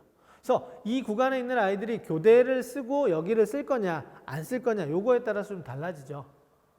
그런 것들에 따라서 지원 패턴이 좀 달라질 수 있는데 어쨌든 일단 교대의 특징과 지원 전략을 한번 살펴드리도록 하겠습니다. 교대는 여기서 보시는 바와 같이 뭐예요? 반영 지표에 따라서 유불리가 달라질 수 있기 때문에 내가 유리한 반영 지표를 찾아가는 것이 필요하다라는 부분을 먼저 말씀을 드리고요. 이 교대들은 전부 다 나군에서 모집해요. 이화여대하고 한국교원대를 제외하고 나면. 그렇기 때문에 경쟁률이 엄청 낮죠. 교대를 지망하는 학생들은 딱 풀이 거의 어느 정도 정해져 있어요. 그런데 그게 모두 나군에서 지원하니까 분산이 될 수밖에 없죠. 그래서 이 중에서 내가 어느 교대를 선택하는 게 유리하냐 이 부분을 한번 따져봐야 되겠죠. 그러고 나면 그 아이들이 다 어디를 써요? 가군의 이화여대나 어디를 씁니까? 교원대를 쓸 확률이 높죠. 다 초등교사가 되고 싶어 하니까. 그래서 가군의 이화여대하고 교원대는 경쟁률이 엄청 높을 겁니다. 그래서 그걸 피하려면 당연히 비슷한 수준의 대학을 이제 선택을 해야 되겠죠. 자, 영역별 반영 비율이 상대적으로 고르다는 특징이 있어요. 그 말은 무슨 말이냐? 영어의 영향력이 상대적으로 높다라는 거고요. 그 다음에 요거 생각하셔야 됩니다. 교대 인문계 학생들만 지원하느냐? 아니에요. 가형과 가탐에 가산점을 주는 대학들이 있기 때문에 자연계 학생들도 넘어가죠. 그러면 이런 학과, 이런 대학에 지원하기 위해서는 뭐예요? 자연계 학생들하고 경쟁할 수도 있어요. 그러면 약간 누가 넘어올지 모르니까 어떤 성적을 가진 자연계 학생들이 넘어올지 모르니까 조금 약간 불확실하다라고 생각이 되면 여기를 뺀 나머지 대학에 지원하는 것이 맞겠죠. 실제로 재작년쯤에 한번 춘천교대의 입시 결과를 한번 본 적이 있는데 생각보다 가형 선택자들이 많았어요. 자연계에 수학 가형하고 가탐에 가산점을 주니까요. 특히나 가형하고 가탐 두 군데 가산점을 주는 대학은 조금 신중하게 지원 전략 세우시는 게 필요하겠죠. 왜냐하면 수학 가형에서도 과산점을 받고 과탐에서도 받으면 이 아이의 점수가 많이 올라갈 수 있기 때문입니다. 자, 그런 것들 참고하시면서 지원 전략 세워주시면 좋을 것 같고요. 자, 영역별 반영 비율로 넘어가도록 하겠습니다. 자, 이거는 다 자료를 통해서 아실 수 있고 반드시 점검하셔야 되는 거는 다시 한번 제가 말씀을 드릴게요. 그 다음에 이제 군별 점수대별 모집위원회에다 군별 지원 전략 어떻게 찾아갈 거냐라는 건데, 자, 똑같은 이유로 이 중경외시 라인에서 어디부터 출발할 거냐, 역시 가군부터 출발하는 게 맞습니다. 왜죠? 가군의 모집인원이 894명, 나군은 교대를 제외하고 나면 몇 명이에요? 한 400명 좀 안 되죠. 그래서 저쪽이 훨씬 더 많으니까 저기부터 출발을 할 거고, 저기를 지원하는 학생 중에 점수가 좀 좋은 학생들은 여기를, 비슷한 학생들은 여기를, 점수가 부족하다고 생각하면 요 아래쪽을 쓸 수도 있어요. 그래서 요렇게 갈 수도, 아이고 죄송합니다. 지금 순서가 조금 잘못됐네요. 제가 다 띄워놓고 하겠습니다. 요렇게 갈 수 있는, 그러니까 요렇게 갈 수 있는 구조로 지원할 수 있는데, 자, 그때 이제 고려해야 될 부분이 뭐냐면 요거예요. 중앙대하고 홍익대. 자, 중앙대를 지원할 거냐, 홍익대를 지원할 거냐에 따라서 가나군의 조합이 좀 달라질 수 있다는 거죠. 그래서 가군에서 내가 모집인원이 가군에서 점수가 좀 좋은 학생들은 나군에 성균관대나 한양대를 쓸 수 있죠. 아니면은 외대를 다시 한번 쓸 수 있고요. 아니면 점수가 부족하다고 느끼면 요 구간을 쓸 수도 있습니다. 자, 그래서 이런 식으로 이제 지원 패턴이 나올 텐데, 자, 마지막 생각하실 게 뭐냐면 추합의 흐름을 생각한다라고 했을 때 추합의 흐름 요거죠, 요거. 추합의 흐름. 추합의 흐름은 아까 저 윗구간인 서성안에서 가나군 중에서 가군이 나군 쪽에 있는 연세대 고려대하고 연결이 되기 때문에 저쪽으로 추합이 돌 거예요. 그럼 추합을 보고 내가 요 구간이지만 나는 안정적인 합격이 목적이 아니라 요 윗구간에서 추합을 노리는 게 좋아. 그러면 요거예요. 반대로 나는 요 구간에서 안정적인 합격이 목적이야. 그러면 요 조합이 되겠죠. 이쪽은 추합이 좀 덜 돌지만 그런 걸 좀 생각하셔서 내가 목표로 하는 지원 전략이 뭐냐, 추합이 목적이냐 안정적인 합격이 목적이냐, 이거를 한번 생각하시면서 지원 전략을 세워주시는 게 필요하다는 거 좀 말씀을 좀 드리도록 하겠습니다. 자, 자연계도 비슷해요. 자, 자연계는 여기서 당연히 가군 쪽이 많죠. 나군은 지금 중앙대밖에 모집을 안 해요. 그래서 이렇게 아까 보여드렸던 것처럼 이런 어떤 패턴이 좀 많이 나올 거고요. 그 다음에 여기는 이제 모집인원 자체가 다른 구간에 비해서 좀 많이 떨어지죠. 그러니까 이렇게 넓게 넓혀서 한번 보셔도 될 것 같아요. 그 다음에 이제 요 밑에서 이렇게 이제 채워주는 구조가 되겠죠.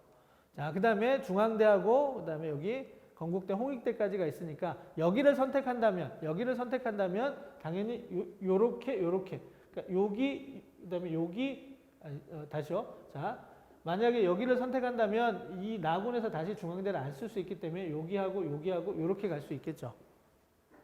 그 다음에 아니면 여기를 선택한다 그러면 여기하고 여기를 쓰고 여기를 이렇게 쓸 수 있겠죠.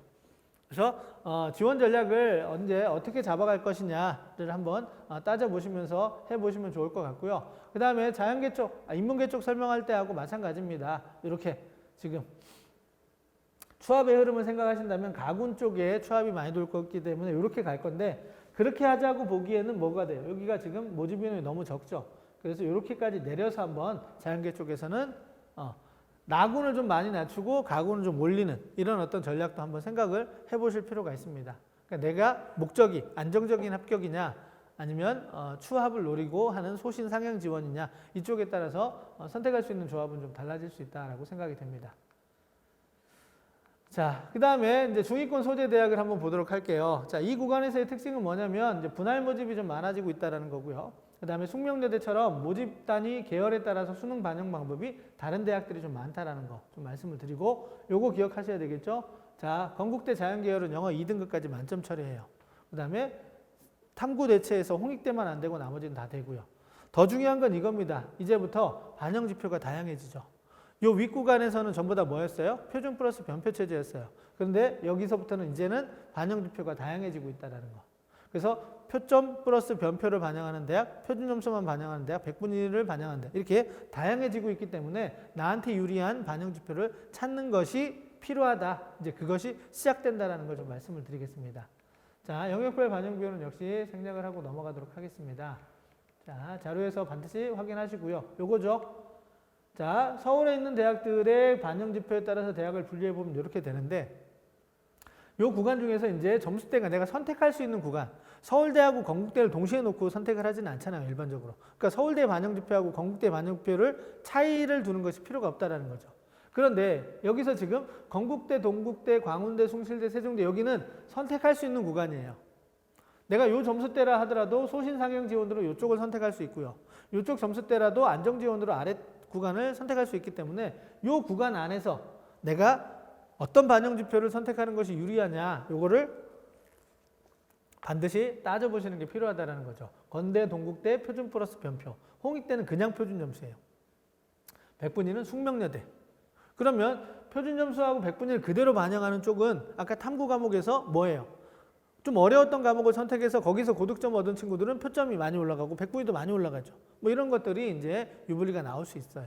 그러면 자, 더 기본적으로 표점하고 백분위가 어떤 게 더 유리하냐라는 건 그 기관에서 발표하는 상위 누적 비율을 따져보시면, 즉 다시 말해서 표준 점수 기준으로 내가 전국에서 몇 등, 백분위 기준으로 전국에서 몇 등 이렇게 따져보면 그게 차이가 좀 있거든요. 그랬을 때 백분위 기준으로 대학이 석차가 높다면 당연히 나는 백분위가 유리하다 이렇게 보실 수 있는 거죠. 자, 수도권으로 가면 이제 뭐예요? 백분위가 훨씬 더 많아지죠. 그걸 좀 생각해 주시면 좋을 것 같습니다. 자, 탐구 과목에 따라서 백분위 유불리가 발생한다라는 거 아까 앞에서 제가 숫자로 좀 보여드렸습니다. 그래서 뭐예요? 대학에서, 중상위권 대학은 뭘 쓴다고요? 변환 표준 점수를 써요. 이 변환 표준 점수를 쓰면 과목별 유불리가 조금은 상쇄가 되는, 보완이 되는, 보정이 되는 그런 어떤 효과가 좀 있습니다. 그래서 이 변환 표준 점수를 썼을 때 이 대학에서 탐구 과목에 대해서 어느 정도 중요성을 갖고 있느냐, 요걸 한번 살펴볼 수가 있는데, 그때 이제 보셔야 될 게 뭐냐면 만점을 몇 점을 주느냐예요. 만점을 많이 주면 탐구를 중요하게 생각하는 거겠죠. 만점의 점수를 낮춰주면은 탐구를 덜 중요하게 생각하는 거겠죠. 그 다음에 두 번째는 뭐냐? 여기서부터 여기까지 이어지는 급간의 차이예요. 자, 첫 번째 만점을 한번 비교를 해보니까 성균관대, 서강대, 한양대, 중앙대, 경희대는 비슷해요. 대충 다 65점대죠. 근데 건국대는 어떻게 돼요? 68.94예요. 그럼 건국대가 다른 대학들보다 뭐예요? 탐구를 조금 더 중요하게 본다는 거죠. 이건 전년도 기준이에요. 전년도 기준인데, 자, 65점대 점수가 나왔는데 아까 기억하실지 모르겠습니다. 가채점 결과로 정치와 법이나 경제를 선택했을 경우에 몇 점이 됐었죠? 표점 만점이 74점까지 갔어요. 그러면 내가 74점이라는 점수로 단순합을 계산했는데 표점 발표된 거 아니죠? 변표 점수 발표된 걸 봤더니 65점이 됐어요. 그러면 무슨 말이죠? 내 탐구가 원점수를 끌어올렸던, 탐구가 표점 합을 끌어올렸던 그 친구는 변표를 쓰게 되면 어떻게 돼요? 나의 원점수 총합이 떨어지게 되죠. 이해되시나요? 이 부분을 잘 생각하셔야 돼요. 그래서 탐구로 내가 총점을 끌어올렸던 친구들은 변표를 쓰는 경우에는 많이 하락하는 경우가 있다는 거 좀 생각을 해 두실 필요가 있습니다. 그래서 지원 전략 세우실 때 반드시 변표를 쓰는 쪽은 내 탐구 점수를 대학에서 발표한 변표 점수로 바꿔서 계산하는 거, 이게 필요하다는 거예요.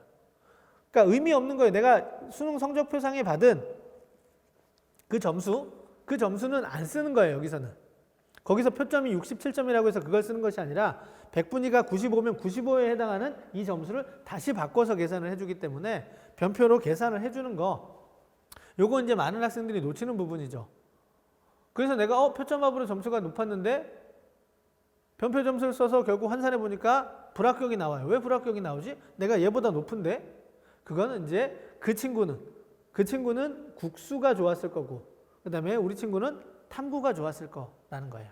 그러니까 정리를 드리자면 중상위권 대학에서 총점을 따져봤을 때 탐구가 총점을 끌어올렸다면 변표 점수를 쓰는 경우에는 하락할 수 있다는 거, 요거 좀 생각해 두시면 좋을 것 같습니다. 자, 서강대는 표점 만점이 이제 백분위 100에 부여되는 변표 점수가 65.22점인데 96점에 해당하는, 백분위 96에 해당하는 점수는 64.74예요. 그럼 뭐예요? 백분위로 지금 4가 떨어졌는데 표준 점수로는 0.48밖에 안 떨어졌죠. 차이가 별로 없는 거예요. 그에 비해서 건국대는 2.15죠. 그럼 서강대는 뭐예요?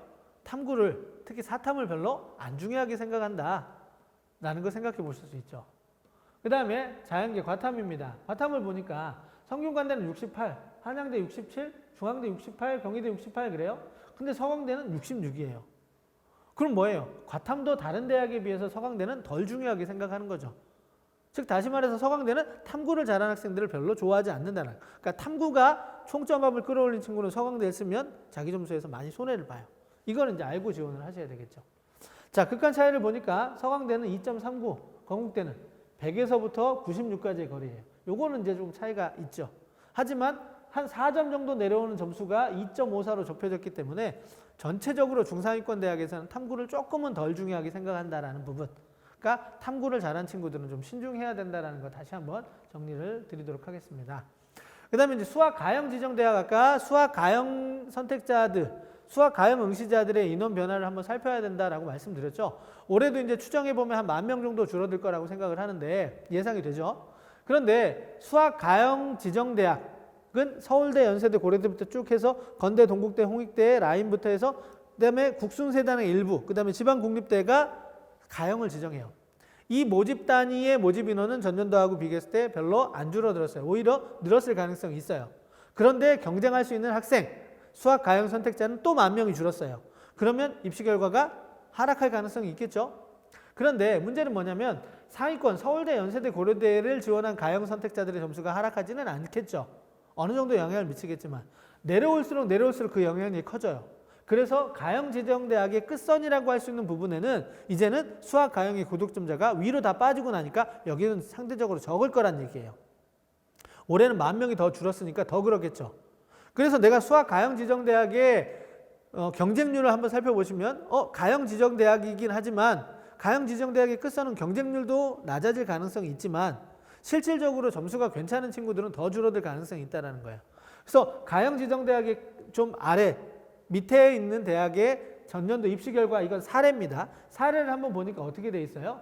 지금 국어는 되게 좋은데 수학이 막 50대 100분위, 60대 100분위를 보이는 친구들이 많죠. 그럼 저게 뭐예요? 4등급이에요. 4등급이 넘어가는 성적으로 가형 지정대학에 가서 합격을 한다는 얘기입니다. 물론 다른 영역 점수가 좋아서일 수도 있겠지만 그만큼 여러분들이 생각하는 것보다 가형 지정대학의 끝선에 있는 가형 점수가 낮다라는 것도 우리가 알고 계셔야 된다는 거죠. 여기는 나형 선택자들의 고득점이 못 들어와요. 그래서 그걸 좀 잘 알고 계시면 생각보다 낮은 거 보이시죠? 그 다음에 이 대학은 또 100분위를 탐구 영역에서 변환 표준 점수를 쓰거나 그러지 않고 100분위를 그대로 써요. 그러니까 100분위에서 유리한 친구들, 이 100분위 점수 좋은 애들이 많이 들어가요. 그러니까 이런 어떤 그 반영 지표상의 유불리를 많은 수험생들이 확인하고 들어간다는 거. 그러니까 당연히 그걸 확인해 주실 필요가 있죠. 그래서 그런 어떤 자료로 좀 한번 보여드리겠습니다. 요거는 오해 없으시길 바랍니다. 이런 모집 단위의 평균 점수이거나 그런 게 절대 아니에요. 사례 일부예요. 그래서 수학이 낮아도 국어나 탐구 쪽에서 점수가 좋은 아이들은 자연계에서 수학 가형 지정대학에 지원해도 합격하는 사례들이 제법 있더라. 이런 부분을 한번 보시면 좋을 것 같습니다. 자, 이 구간에서는 이제 어디부터 출발하느냐? 나군이 압도적으로 많죠. 그래서 나군에서 이제 지원 전략을 세워주시는 게 좋겠고요. 그래서 가군은 이쪽을 쓰거나, 그다음에 이 아래쪽을 쓰거나, 그래서 이렇게 가는 구간을 생각해 보시면 되는데, 이쪽부터는 이제 뭐가 나오기 시작해요? 다군 모집이 나오기 시작해요. 그래서 이제 다군도 한번 생각을 해봐야 되겠죠. 그래서 이런 조합도 한번 생각해 볼 수 있다는 거죠. 굳이 나군에서 가군 쪽으로만 안정 지원할 것이 아니라 다군 쪽으로 안정 지원하면 이렇게도 갈 수 있는 거잖아요. 그래서 선택지가 조금씩 더 넓어질 수 있다는 거 생각해 주시면 좋을 것 같아요. 자, 자연계 쪽도 마찬가지입니다. 가군, 나군 비교해 보면 나군 쪽이 훨씬 많죠. 그래서 나군부터 출발을 해서 점수가 남는 아이들은 이쪽으로. 근데 이쪽보다 이제 인원이 어떻게 돼요? 여기가 좀 인문계에 비해서 좀 적거든요. 외대가 빠지기 때문에. 그래서 여기까지 포함을 시켜서 이런 전략. 그다음에 아래쪽 전략 보면 이렇게 가고요. 그다음에 이쪽에도 모집인은 지금 900명 정도 되죠. 그래서 이렇게 올라가는 거 하고 이제 여기는 이제 이 화살표는 제가 왜 썼냐면 여기까지 내린다라고 가정하면 비슷한 수준의 대학을 가군하고 나군에서 쓰는 거죠. 그다음에 이제 다군의 선택지가 뭐 있어요? 여기 있죠. 중앙대가 있으니까 이렇게 쓰고 난 다음에 중앙대를 선택해 보는 조합도 나올 수 있죠. 일반적인 조합은 아니지만 그런 것들도 한번 생각해 보시면 좋을 것 같습니다.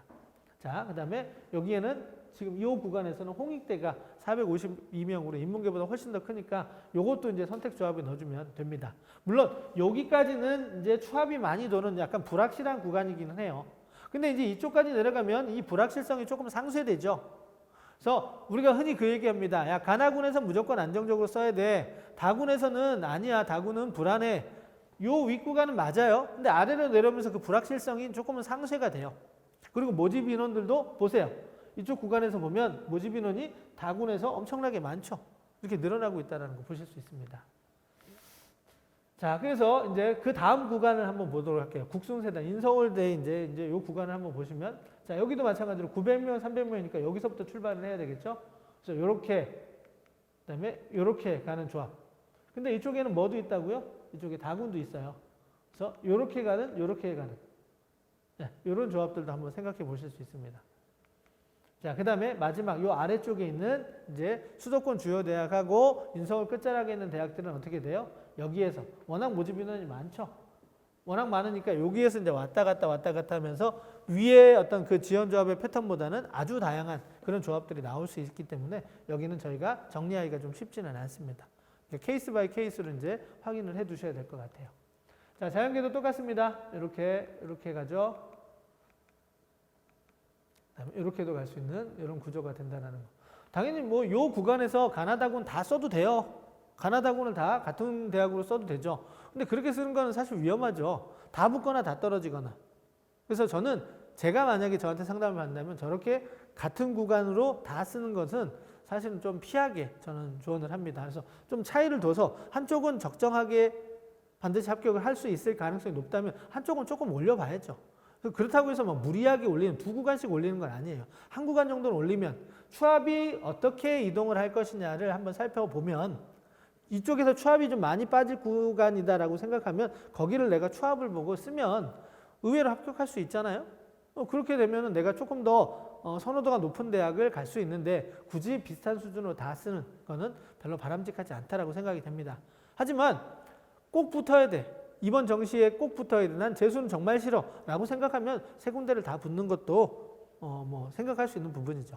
그래서 이거는 다시 한번 말씀드리지만 일반화 시킬 수 있는 것이 아니라 개인이 어떤 생각을 가지고 있느냐, 어떤 성향이냐, 어떤 환경이냐에 따라서 달라질 수 있다는 거 참고하시면 좋을 것 같습니다. 이 밑에 구간도 마찬가지예요. 여기 모집 인원이 제일 많기 때문에 여기를 기준으로 해서 좌우를 어떻게 조합을 찾을 것이냐, 이걸 생각해 두시면 될 것 같습니다. 자, 이제 이렇게 해가지고 저희가 이제 길고 길었던 1부하고 2부 이제 거의 다 끝났고요. 이제 3부하고 4부는 좀 간단하게 저희가 좀 정리를 할 수 있습니다. 한번 3부 들어가도록 하겠습니다. 영역별 우수자를 위한 지원 전략입니다. 자, 이제 수도권 대학 쪽에 해당이 될 텐데요. 수도권 쪽은 4개를 다 반영하는 대학보다 2개나 3개를 반영하는 대학이 이제 제법 나오기 시작을 합니다. 이럴 경우에 그 2개를 잘하는 아이들은 당연히 2개 반영 대학을 찾아가는 게 유리할 텐데 이때 이제 주의해야 될 점은 없느냐, 이걸 한번 보도록 할게요. 을지대학교 성남 캠퍼스입니다.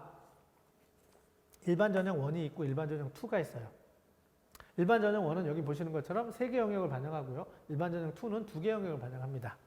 자, 그때 일반 전형, 그 을지대 성남 캠퍼스를 지원하는 응급구조학과를 한번 보도록 할게요. 지원자를 한번 보도록 하면, 자, 배치점, 지원 참고점이 어떻게 나오냐면 일반 전형 1의 경우에는 150. 150이라는 건 뭐냐면 수영 플러스 국탐이에요. 수영 플러스 국탐. 그러면 저기에서 이제 영어는 다 선택이 된다고 생각을 하고 수학하고 국어 두 가지를 가지고 이제 100분위 합을 더했을 때 2개 영역 100분위 합이 150 정도 될 거다. 그럼 영어는 요거 가지고 보는 거예요. 그래서 내가 영어가 2등급이면 크게 불리하지 않을 거다. 3등급이면 조금 더 불리할 거니까 점수를 조금 더 올리는 게 필요하다. 이런 전략을 가지고 이제 지원 참고점을 잡을 텐데 일반 전형 2는 2개를 반영하는 거예요. 그래서 여기 보니까 154. 자, 3개를 반영하는 데보다 2개를 반영하는 데가 2개만 잘한 친구들이 더 많기 때문에 일반적으로 더 올라가요. 그래서 보니까 아래쪽, 어느 기관에서도 전부 다 아래쪽에 그 지원 참고점이 위쪽보다, 일반 전형 1보다 일반 전형 2가 더 높죠. 그렇게 다 잡혀 있는데 진짜 요것들을 보고 이제 어떤 학생, 요 학생이 썼을 거란 말이죠. 요 학생을 보니까 지금 이 학생은 뭘 잘했냐면 국어를 잘했고요. 그 다음에 탐구 하나를 잘했어요. 그럼 여기 계산식 나와 있죠. 요거 2개를 그냥 더하면 돼요. 더하면 이 친구는 몇 점이냐면 179점이에요. 179점. 거기다가 과탐을 선택했기 때문에 10%의 가산점도 더 받을 수 있어요. 그럼 이 179점이라는 걸 가지고 이 기관에서 발표한 참고점을 봤더니 다 되죠. 어디든 다 돼요. 안 되는 데는 여기 하나밖에 없어요.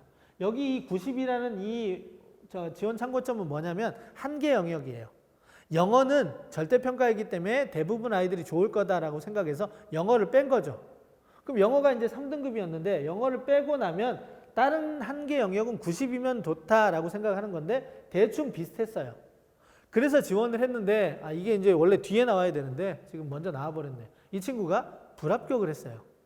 그래서 179점인데 이 지원 참고점을 보고 썼을 때 이 연구정보원에서 발표한 것도 어느 기관에서 발표한 것도 점수 차이가 많이 났잖아요. 그러니까 당연히 합격을 했을 거라고 생각했는데 불합격을 했어요. 그만큼 뭐예요? 두 개 영역만 잘한 친구들이 많다라는 거죠. 실제로 입시 결과 비교를 해보니까 대학에서 발표한 점수 이거보다 높았어요. 커트라인이. 이게 이제 작년만의 문제는 아니거든요. 재작년에도 그랬어요. 그래서 이런 그 두 개 영역을 반영하는 그 다음에 또 수도권에 있는 대학을 지원할 때는 지원 참고점이 절대적 기준이 될 수 없다. 그래서 조금 더 안정적인 지원을 하는 것이 필요하다. 이런 말씀을 좀 드리고 싶고요. 두 번째, 가천대 자율전공학부 인문계를 지원한 사례를 한번 보도록 할게요. A 학생하고 B 학생의 점수의 특성이 점수 구조를 살펴보면 특성이 좀 있죠. A 학생은 국어를 잘했고요. 수학도 잘했고요. 그 다음에 영어도 그냥 곧잘 했고요. 그 다음에 탐구를 좀 잘했습니다. 자, 성적이 좀 고른 편이죠. 근데 B 학생은 어떻게 됐어요? 지금 수학을 잘했고 영어는 탐구 하나를 잘했고 그다음에 요걸 잘했죠. 탐구를 두 개 다 잘했지만 가천대의 경우는 탐구를 하나만 반영하기 때문에 요걸 쓸 데가 없어요. 그럼 요런 점수 구조예요. 그렇게 지금 국어가 얘는 5등급이라서 국어 하나를 버릴 수밖에 없는 구조죠. 이럴 경우 A 학생은 그 가천대에는 일반 전형 1이 있고 일반 전형 2가 있어요. 여기는 지금 4개 영역을 반영하고 여기는 3개 영역을 반영해요. 이건 이제 올해 기준이에요. 올해 기준. 자, 그러면 이 A 학생은 다 요런 그 가천대 전형 방법을 봤을 때 뭐예요? 일반 전형 1을 쓰는 게 좋겠죠? 이거는 이제 일반 전형 2를 쓰는 게 좋겠죠. 그래서 이제 작년에 이렇게 합격을 했습니다. 그래서 영역별 우수자를 위해서 내가 점수 구조가 좀 특이하면 그 특이한 걸 잘 살려줄 수 있는 그런 어떤 조합의 대학을 찾아가는 것이 필요하다. 이 말씀을 좀 드리겠고요. 그래서 이런 자료집에 서울특별시 교육연구정보원에 올라가면 이 자료집이 다 있어요. 거기 보시면 국어 수학 반영 비율이 높은 대학, 인문계에서 이쪽이 국어고요. 이쪽이 수학입니다. 이런 것도 다 확인해 보시면 돼요. 그래서 이쪽에 보시면 나는 뭐예요? 지금 인문계를 지원할 건데 수학을 잘했어요. 근데 수학을 80% 반영할 수 있는 곳이 한림대학교 인문계열이. 이런 걸 이제 찾아서 가실 필요가 있겠죠. 왼쪽에는 영역, 몇 개 영역을 반영하느냐. 그러니까 이거는 다 자료집에 있는 내용이기 때문에 그 서울특별시 교육연구정보원의 홈페이지 서울진로진학정보센터네요. 서울진로진학정보센터에 가시면 자료집이 있고요. 거기서 다 확인하실 수 있는 내용입니다. 자, 그 다음에 자연계에서 국어를 잘하는 학생들 이렇게 갈 수 있고요. 그 다음에 또 수학을 잘하는 학생들 이렇게 갈 수 있죠. 그래서 그런 것들을 좀 찾아서 지원 전략을 세우시는 게 필요하다라는 말씀 드리고 싶습니다. 한국사는 대부분 이제 뭐 비율 적용하거나 필수 응시도 있지만 요게 많죠. 3등급이나 4등급 정도면 특별하게 감점이 되지 않는 쪽. 하지만 여기 서울교대처럼 최저 기준을 요구하는 이런 대학들도 있으니까 참고하시고요. 자, 그 다음에 이제 교차 지원 한번 보도록 하겠습니다. 사실은 이 설명회를 듣는 학생들 중에서 요 점수대에 해당하는 학생들이 되게 많을 거라고 또 생각이 돼요. 그러니까 인서울의 끝, 그 다음에 수도권, 이쪽이 이제 교차 지원이 시작되는 그런 범위죠. 자, 저기 보시면 수학 가나형 플러스 과탐, 수학 가나 플러스 사과탐. 자, 교차 지원은 아래쪽이 교차 지원이에요. 위쪽은 과탐을 지정하고 있기 때문에 인문계 학생들이 아니에요. 저건 다 자연계 학생들이죠. 그러니까 오해 없길 바라시고 요런 쪽에 있는 요 구간에 있는 대학들이 전부 다 뭐예요? 그 교차 지원이 이루어지는 대학이다라는 것을 보시면 되고요. 이렇게 교차 지원 중위권 대학에서 교차 지원은 주로 인문계에서 자연계로 넘어가는 쪽이에요. 그럼 여기서 이제 확인하실 건 뭐냐면 대학에 전화를 해서 합격자들 중에서 인문계 학생이 많으냐 자연계 학생이 많냐를 한번 따져보셔야 돼요. 그 자연계 학생이 많다면 가산점을 계산해서 그 학생들보다 높아야 되겠죠. 이런 것들을 한번 생각을 해두셔야 된다는 거죠. 자, 가산점은 대부분 한 10% 정도 가산점을 주는 대학들이 많습니다. 이런 대학들. 자, 그러면 이 가산점이 얼마만큼의 영향력이 있는지 한번 따져봐야 되겠죠. 자, 가형에서 4등급을 받은 경우, 그 다음에 나형에서 2등급을 받은 학생 두 개를 비교를 해보도록 하겠습니다. 자, 그러면 10% 가산점이 주어지면 여기에다가 가산점이 들어가는 거죠. 이 점수에 115점에 10%, 65점에 10% 이렇게 이제 들어가는 거예요. 그럼 가산점 10%인 경우에 아래 나형 2등급하고 비교를 해보면 10%일 때는 표점에다 저값을 더하고 100분에다 저값을 더해도 뭐예요? 아래 나형 2등급을 못 이기죠. 그러니까 나형 기준으로 2등급을 맞은 친구들이 주로 이제 교차 지원하는 구간에 있는 대학들은 가형 선택자가 4등급 또는 5등급이 많을 거다. 라고 보면 10%일 때는 내가 뭐예요? 가형 선택자를 이기기 때문에 넘어가도 돼요. 그런데 15%가 되면 이제 어떻게 되느냐? 15%가 되면 가산점이 커지죠. 그래서 100분위를 반영하는 대학의 15% 가산점은 어떻게 돼요? 그래도 나형 선택자가 이겨요. 근데 표점을 반영하는 대학을 가면 어떻게 되죠? 역전이 돼요. 가형 선택자가 이겨요. 자, 무슨 말이냐? 정리를 하자면 쉽게 15%가 되면 조금 힘들어질 수도 있다. 그런데 표점하고 100분위 중에서는 100분위를 반영하는 쪽은 교차 지원했을 때 내가 넘어갈 확률이 높지만 표점을 반영하는 대학은 쉽지 않다. 그 이유는 뭐예요? 표점이 점수가 훨씬 더 크죠. 100분위보다. 그래서 내가 자 정리를 드리자면 인문계 학생들이 자연계로 교차 지원하려고 할 때 그쪽에 넘어가는 그 교차 지원하는 대학이 반영 지표가 표준 점수이면 신중해야 되고 100분이면 조금 고려를 해도 된다. 이런 어떤 말씀을 좀 드리고 싶습니다. 그래서 자 이쪽에 보시면 가톨릭대 자연계열 같은 경우는 표준 점수를 써요. 그 다음에 수학 가형의 10%를 써요. 그러니까 여기는 누가 표준 점수 반영 대학이기 때문에 합격자들을 보면 자연계 학생들보다는 인문계 학생들이 훨씬 더 많습니다. 그 다음에 광운대 건축학과도 마찬가지죠. 15%나 주고 표준 점수예요. 그러니까 인문계 학생보다는 자연계 학생이 많죠.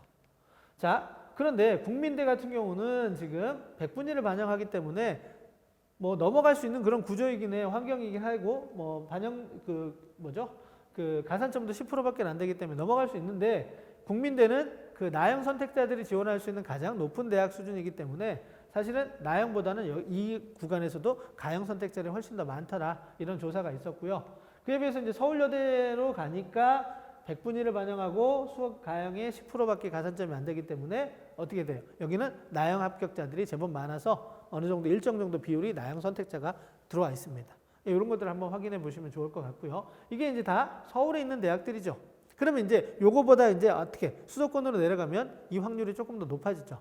그래서 이제 수도권 쪽에 교차 지원이 가능한 대학들은 어떻게 되느냐? 이런 대학들이 있는데 주로 이제 수학 가형에 10% 가산점을 주는 대학들이 있죠. 그 다음에 이렇게 심한 가산점을 주는 대학도 있으니까 이런 대학들은 지원하실 때 조금 신중하셔야 되고요. 수도권의 가형 응시자들은 4에서 5등급이 좀 많습니다. 그러다 보니까 뭐예요? 수학 나형의 응시자 비율이 서울권보다는 좀 더 높아진다라는 거. 요거 교차 지원할 때 반드시 가산점 생각해 보시고요.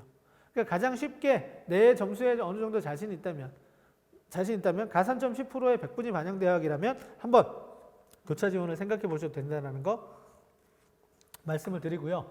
그 다음에 대학에 전화를 해서 전년도 합격자들의 비율이 가형 선택자가 높은지 나형 선택자가 높은지도 한번 문의해 보시면 좋을 것 같습니다. 자, 그 다음에 이제 수도권 대학, 지방 거점 국립대학, 전문대 지원 전략 요거 간단하게 한번 짚어보고 좀 마무리를 짓도록 하겠습니다. 자, 요 대학들은 워낙 이제 또 다양성이 많아지죠. 그래서 뭐 일반화시키거나 이런 부분들도 더 어렵습니다. 한번 특징들만 한번 짚어보는 선에서 마무리를 짓도록 할게요. 일단 수도권 소재 대학입니다. 4개 영역보다는 3개 또는 2개 반영 대학이 많죠. 아까 설명드렸던 가천대, 그 다음에 을지대 모두가 다 여기에 해당이 되는 구간이죠. 수능 영역별 반영 비율과 방법이 다양해요. 그러니까 나한테 유리한 조합을 찾는 게 필요하고요. 세 번째, 입시 결과하고 경쟁률 충원율의 변화가 커요. 왜 그러냐면 기관별 지원 참고점의 편차가 크다라는 거죠. 아까 제가 을지대에서 보여드렸죠. 지원 참고점도 차이가 크지만 그 결과가 그대로 나오는 그런 경우도 좀 많지 않다라는 겁니다. 그래서 요 3번, 4번을 생각하면 수도권 소재 대학을 쓸 때 가군, 나군, 다군을 다 상향 지원을 쓰거나 가군, 나군, 다군을 다 안정 지원을 쓴다는 거. 그러니까 안정 지원이라면 내가 반드시 합격을 해야 되잖아요. 근데 그렇지 않을 수도 있다는 거죠. 그래서 이렇게 좀 차이를 두고 쓰는 거. 한쪽은 안정 지원, 한쪽은 조금 더 소신 지원. 그리고 이런 차이를 서울 소재 중상위권 대학은 뭐 예를 들어서 한 2, 3점으로 준다면 여기는 한 4, 5점 정도 이렇게 벌리는 것도. 그러니까 안정 지원인 경우에 조금 더 안정 지원을 하고 소신 상향 지원인데 내가 조금 더 욕심을 부려도 되는 이런 어떤 그 구간이 수도권 소재 대학이 아닐까라고 생각을 해요. 그 이유는 3번하고 4번에서처럼 입시 결과와 경쟁률 충원률의 변화가 크기 때문에 이런 걸 좀 반드시 따져보셔야 되고 그 다음에 기관별 지원 참고점도 크니까 어떤 기관 점수를 보고 들어왔느냐에 따라서 뭐예요? 지원자들의 점수가 달라질 수 있다는 거죠. 그거 좀 생각해 두시면 좋겠습니다. 자, 그 다음에 이제 지방거점 국립대학, 흔히 말하는 충남대, 뭐 부산대, 경북대 이런 대학들이죠. 그 도의 이름이 붙어 있는 이쪽은 4개 영역을 반영하는 대학이 많아요.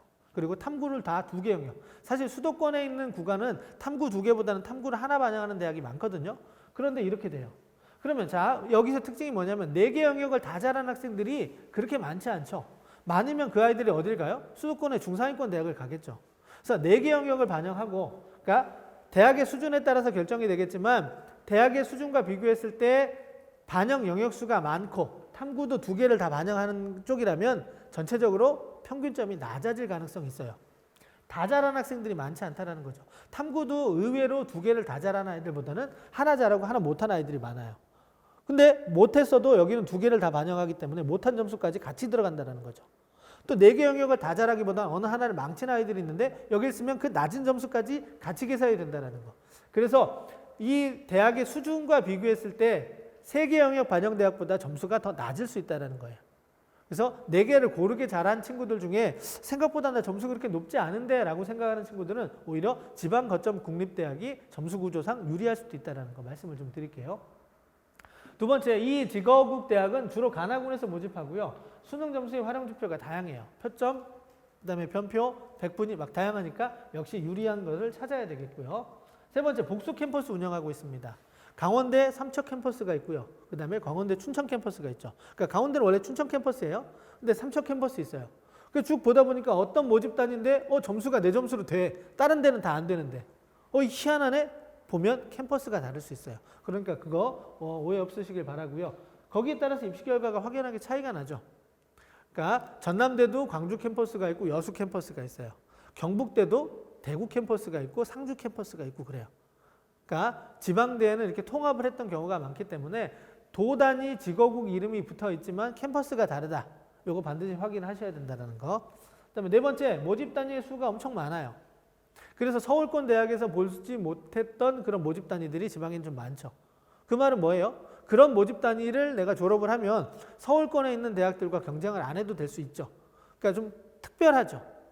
그러니까 특별하기 때문에 전체적으로 그 전공을 선택한 친구들이 많지 않다.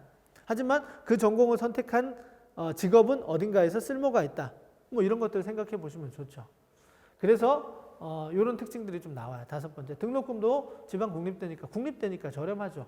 그 다음에 취업이나 이런 것들, 공공기관, 사범대 이건 뭐 물론이고요. 자연계 현지 취업도 상당히 유리할 수 있고요. 그 다음에 서울 소재 대학에서 없는 학과들이 많기 때문에 그 학과를 졸업하고 직장을 잡는다라고 했을 때 내가 경쟁할 수 있는 친구들은 서울권에 있는 뭐 주요 사립대학이 아닐 수 있다는 거죠. 이런 어떤 특징들이 있으니까 이런 것들을 고려하면서 지방거점 공립대학, 서울권 학생들 많이 지방으로 좀 안 내려가려고 하는데 사실 점수가 좋으면 뭐 서울에 남아도 되겠지만 그렇지 않은 경우라면 한번 좀 피하지 마시고 적극적으로 고려해 보시는 것도 전략이 될 거라고 생각이 됩니다. 자, 그 다음에 지방거점 국립대학의 군별 모집 단위 분포를 보면 한번 비교를 해보시면 좀 재밌는 게요. 여기 충남대, 충북대는 가군과 나군에서 서로 어떻게 되냐면 교차가 돼 있어요. 그러니까 충남대 가군에서 사회과학, 내가 사회과학을 전공하고 싶어요. 그럼 가군에 충남대를 쓰면 나군에서 충북대를 쓸 수 있어요. 그러니까 충남대, 충북대가 지역적으로 비슷하잖아요. 그러니까 이렇게 돼 있기 때문에 충남대, 충북대를 같이 쓸 수 있는 이렇게 뭐 패키지처럼 쓸 수 있는 그런 조합이 되는데 그에 비해서 이건 이제 자연계도 마찬가지고요. 전남대, 전북대는 가치가 있어요. 같은 모집 단위가 같은 군에 배치가 되어 있기 때문에 내가 이렇게 조합으로 아까 충남대, 충북대처럼 쓰기가 좀 어려운 거죠. 여기 공과 같이 있죠. 여기 뭐 사범 이렇게 같이 있죠. 그래서 그런 어떤 그 모집 단위별 대학에 따라서 모집 단위별 어떤 특징들이 있으니까 좀 한번 이렇게 자료를 한번 쭉 보세요. 그러면서 내가 어느 군에서 어느 대학을 쓰는 것이 나을지 한번 조합을 좀 찾아보시는 것도 필요하겠죠. 자, 전문대입니다. 전문대는 먼저 뭘 찾으셔야 되냐면 전문대를 가시면서 뭐 기숙사 생활을 하거나 자취를 하거나 이렇게 생각하는 친구들은 좀 드물죠. 그렇다면 뭘 생각해야 되겠어요? 통학거리를 생각해야 돼요. 그래서 어디에 있는지 그 위치를 확인하시는 게 필요하죠. 서울에 있는 이 대학들입니다. 서울에 있는 대학들. 그러니까 그 위치. 서울에 있는 대학이니까 당연히 뭐예요? 입시 결과도 높겠죠. 선호도도 높아요. 그러니까 서울권에 이런 대학들이 있다. 지하철로 어디 있느냐. 이런 거 따져보시는 게 좋겠죠. 그 다음에 경기 북동부 쪽에는 뭐 어떤 게 있느냐. 이런 대학들. 몇 개 없어요. 대학들이. 그 다음에 이제 수원 및 경기 남부 쪽에 있는 대학들이 좀 많네요. 이렇게 위치, 지하철을 따라가면서 이렇게 한번 보시면 좋을 것 같습니다. 이렇게 지역별로 그 전문대학은 위치를 확인하시는 게 먼저 필요하다는 거 좀 말씀을 드리고요. 그 다음에 이제 위치를 확인하셨으면 이렇게 이제 한번 수능 반영 방법을 먼저 확인해라. 왜? 수능 반영 방법이 대학마다 너무 달라요. 워낙 많죠. 그래서 이제 나한테 유리한 쪽을 찾아야 되니까 수능 반영 방법이 어떻게 되는지 확인하시고요. 그 다음에 두 번째, 인문자연 예체, 계열 구분이 없는 곳이 많아요. 뭐 계열 구분에 따라 가산점도 부여되지 않는 쪽도 많고 그러니까 내가 인문계라 하더라도 자연계 쪽, 자연계라 하더라도 인문계 쪽으로 교차 지원할 수 있도록 그렇게 생각해 보시면 좋은데 주로 이제 인문계 학생들이 많이 자연계 쪽으로 넘어가죠. 왜냐면 아무래도 취업이 전문대 쪽에서는 뭐 인문계도 취업이 좀 되겠지만 자연계 쪽 학과들이 더 많고 그 다음에 취업도 잘 되기 때문에 그렇습니다. 세 번째, 지원 횟수에 제한 없는 거 아시죠? 4년제 대학은 가군, 나군, 다군에 하나만 쓸 수 있지만 전문대는 횟수 제한이 없어요. 그러니까 내가 전문대를 반드시 합격을 하겠다 그러면 뭐 10군데, 20군데도 쓸 수 있죠. 네 번째, 반영 방법에 따라서 점수를 계산해요. 그리고 입시 결과하고 비교해 보면 됩니다. 2개 영역 반영한다. 그럼 내 2개 영역에 100분의 1 반영한다. 2개 점수를 더해요. 그럼 대학마다 다 입시 결과는 나와 있거든요. 그거하고 비교를 해보면 되죠. 그렇게 해서 본인 스스로가 판단할 수 있다는 거. 그래서 뭐 적정 수준의 대학도 몇 개 쓰고 좀 더 상향 수준의 대학도 좀 쓰고 이렇게 하면 되겠죠. 그다음에 대학보다는 학과 위주로 선택하고 통합거리를 확인해라. 이거 아까 제가 말씀드린 거고 취업을 목표로 들어가는 대학이잖아요. 그러니까 학교가 중요한 것이 아니라 학과가 중요하다는 말씀 좀 드리고요. 그다음에 요거 졸업 후에 내가 어떤 쪽으로 진로를 잡을 거냐. 그다음에 취업은 어떻게 할 것이냐. 그다음에 세 번째, 요거 4년제 대학에 편입하려고 하는 학생들도 많습니다. 그러니까 전문대로 들어가서 졸업하고 취업을 하겠다 이런 친구들도 있지만 전문대 들어가서 2년 또는 3년을 마친 다음에 내가 4년제 대학으로 편입을 해야지라고 생각하는 그런 친구들 좀 많거든요. 그래서 이 이후의 전략들도 고려를 하시면서 지원 전략, 전문대 쪽 지원 전략 잡으시면 도움이 되지 않을까 싶습니다. 자, 이제 마무리하도록 하겠습니다. 바람직한 지원 전략을 위한 조언인데요. 5가지, 여태까지 말씀드렸던 걸 정리하는 그런 차원이라고 보시면 됩니다. 첫 번째, 수험생 감소에 따른 합격선의 변화를 예측하는 거 첫 번째고요. 그다음에 두 번째, 단순 점수가 아니라 환산 점수로 합불이 결정이 되기 때문에 마지막 점검은 저걸로 해주셔야 된다는 거. 세 번째, 군별 점수대별 모집인원 비교해서 전략을 세우자. 아까 어느 군에 모집인원이 많이 있었어요. 점수대별로. 그래서 어느 군에서 내가 소신, 어느 군에서 안정지원할지 이런 전략들 세워주시고요. 네 번째, 보이지 않는 점수를 찾기 위한 노력. 오늘 제 설명회가 다 이거예요. 보이지 않는 점수. 어느 쪽은 점수를 좋은 아이들이 많이 갈 거고요. 어느 쪽은 점수가 좀 부족한 아이들도 뽑을 수밖에 없는 구조예요. 뭐 이런 것들이 보이지 않는 점수를 찾기 위한 노력이겠죠. 그 다음에 가산점들도 마찬가지고 교차지원도 마찬가지고. 그런 것들 다 설명회를 꼼꼼히 한번 돌려보기 하시면서 보이지 않는 점수를 찾기 위한 노력을 해주시면 좋고요. 자, 마지막 참 원론적인 얘기인 것 같지만 중요하다고 생각을 합니다. 당장의 학교보다는 대학 생활도 어떻게 할 것이냐. 특히 이제 교차 지원에서 넘어가는 학생들, 인문계 학생이었는데 갑자기 막 물리학과를 갔어요. 물리학 공부 어렵죠. 그럼 대학 생활이 재미없을 수도 있어요. 그 다음에 자, 전공을 선택한 이후 졸업해서 취업은 어떻게 될 것이냐. 원하지 않는 전공을 가지고 평생 그 직업으로 선택한다. 그거보다 더 불행할 수 없죠. 그래서 지금 당장의 합격, 이것도 물론 중요해요.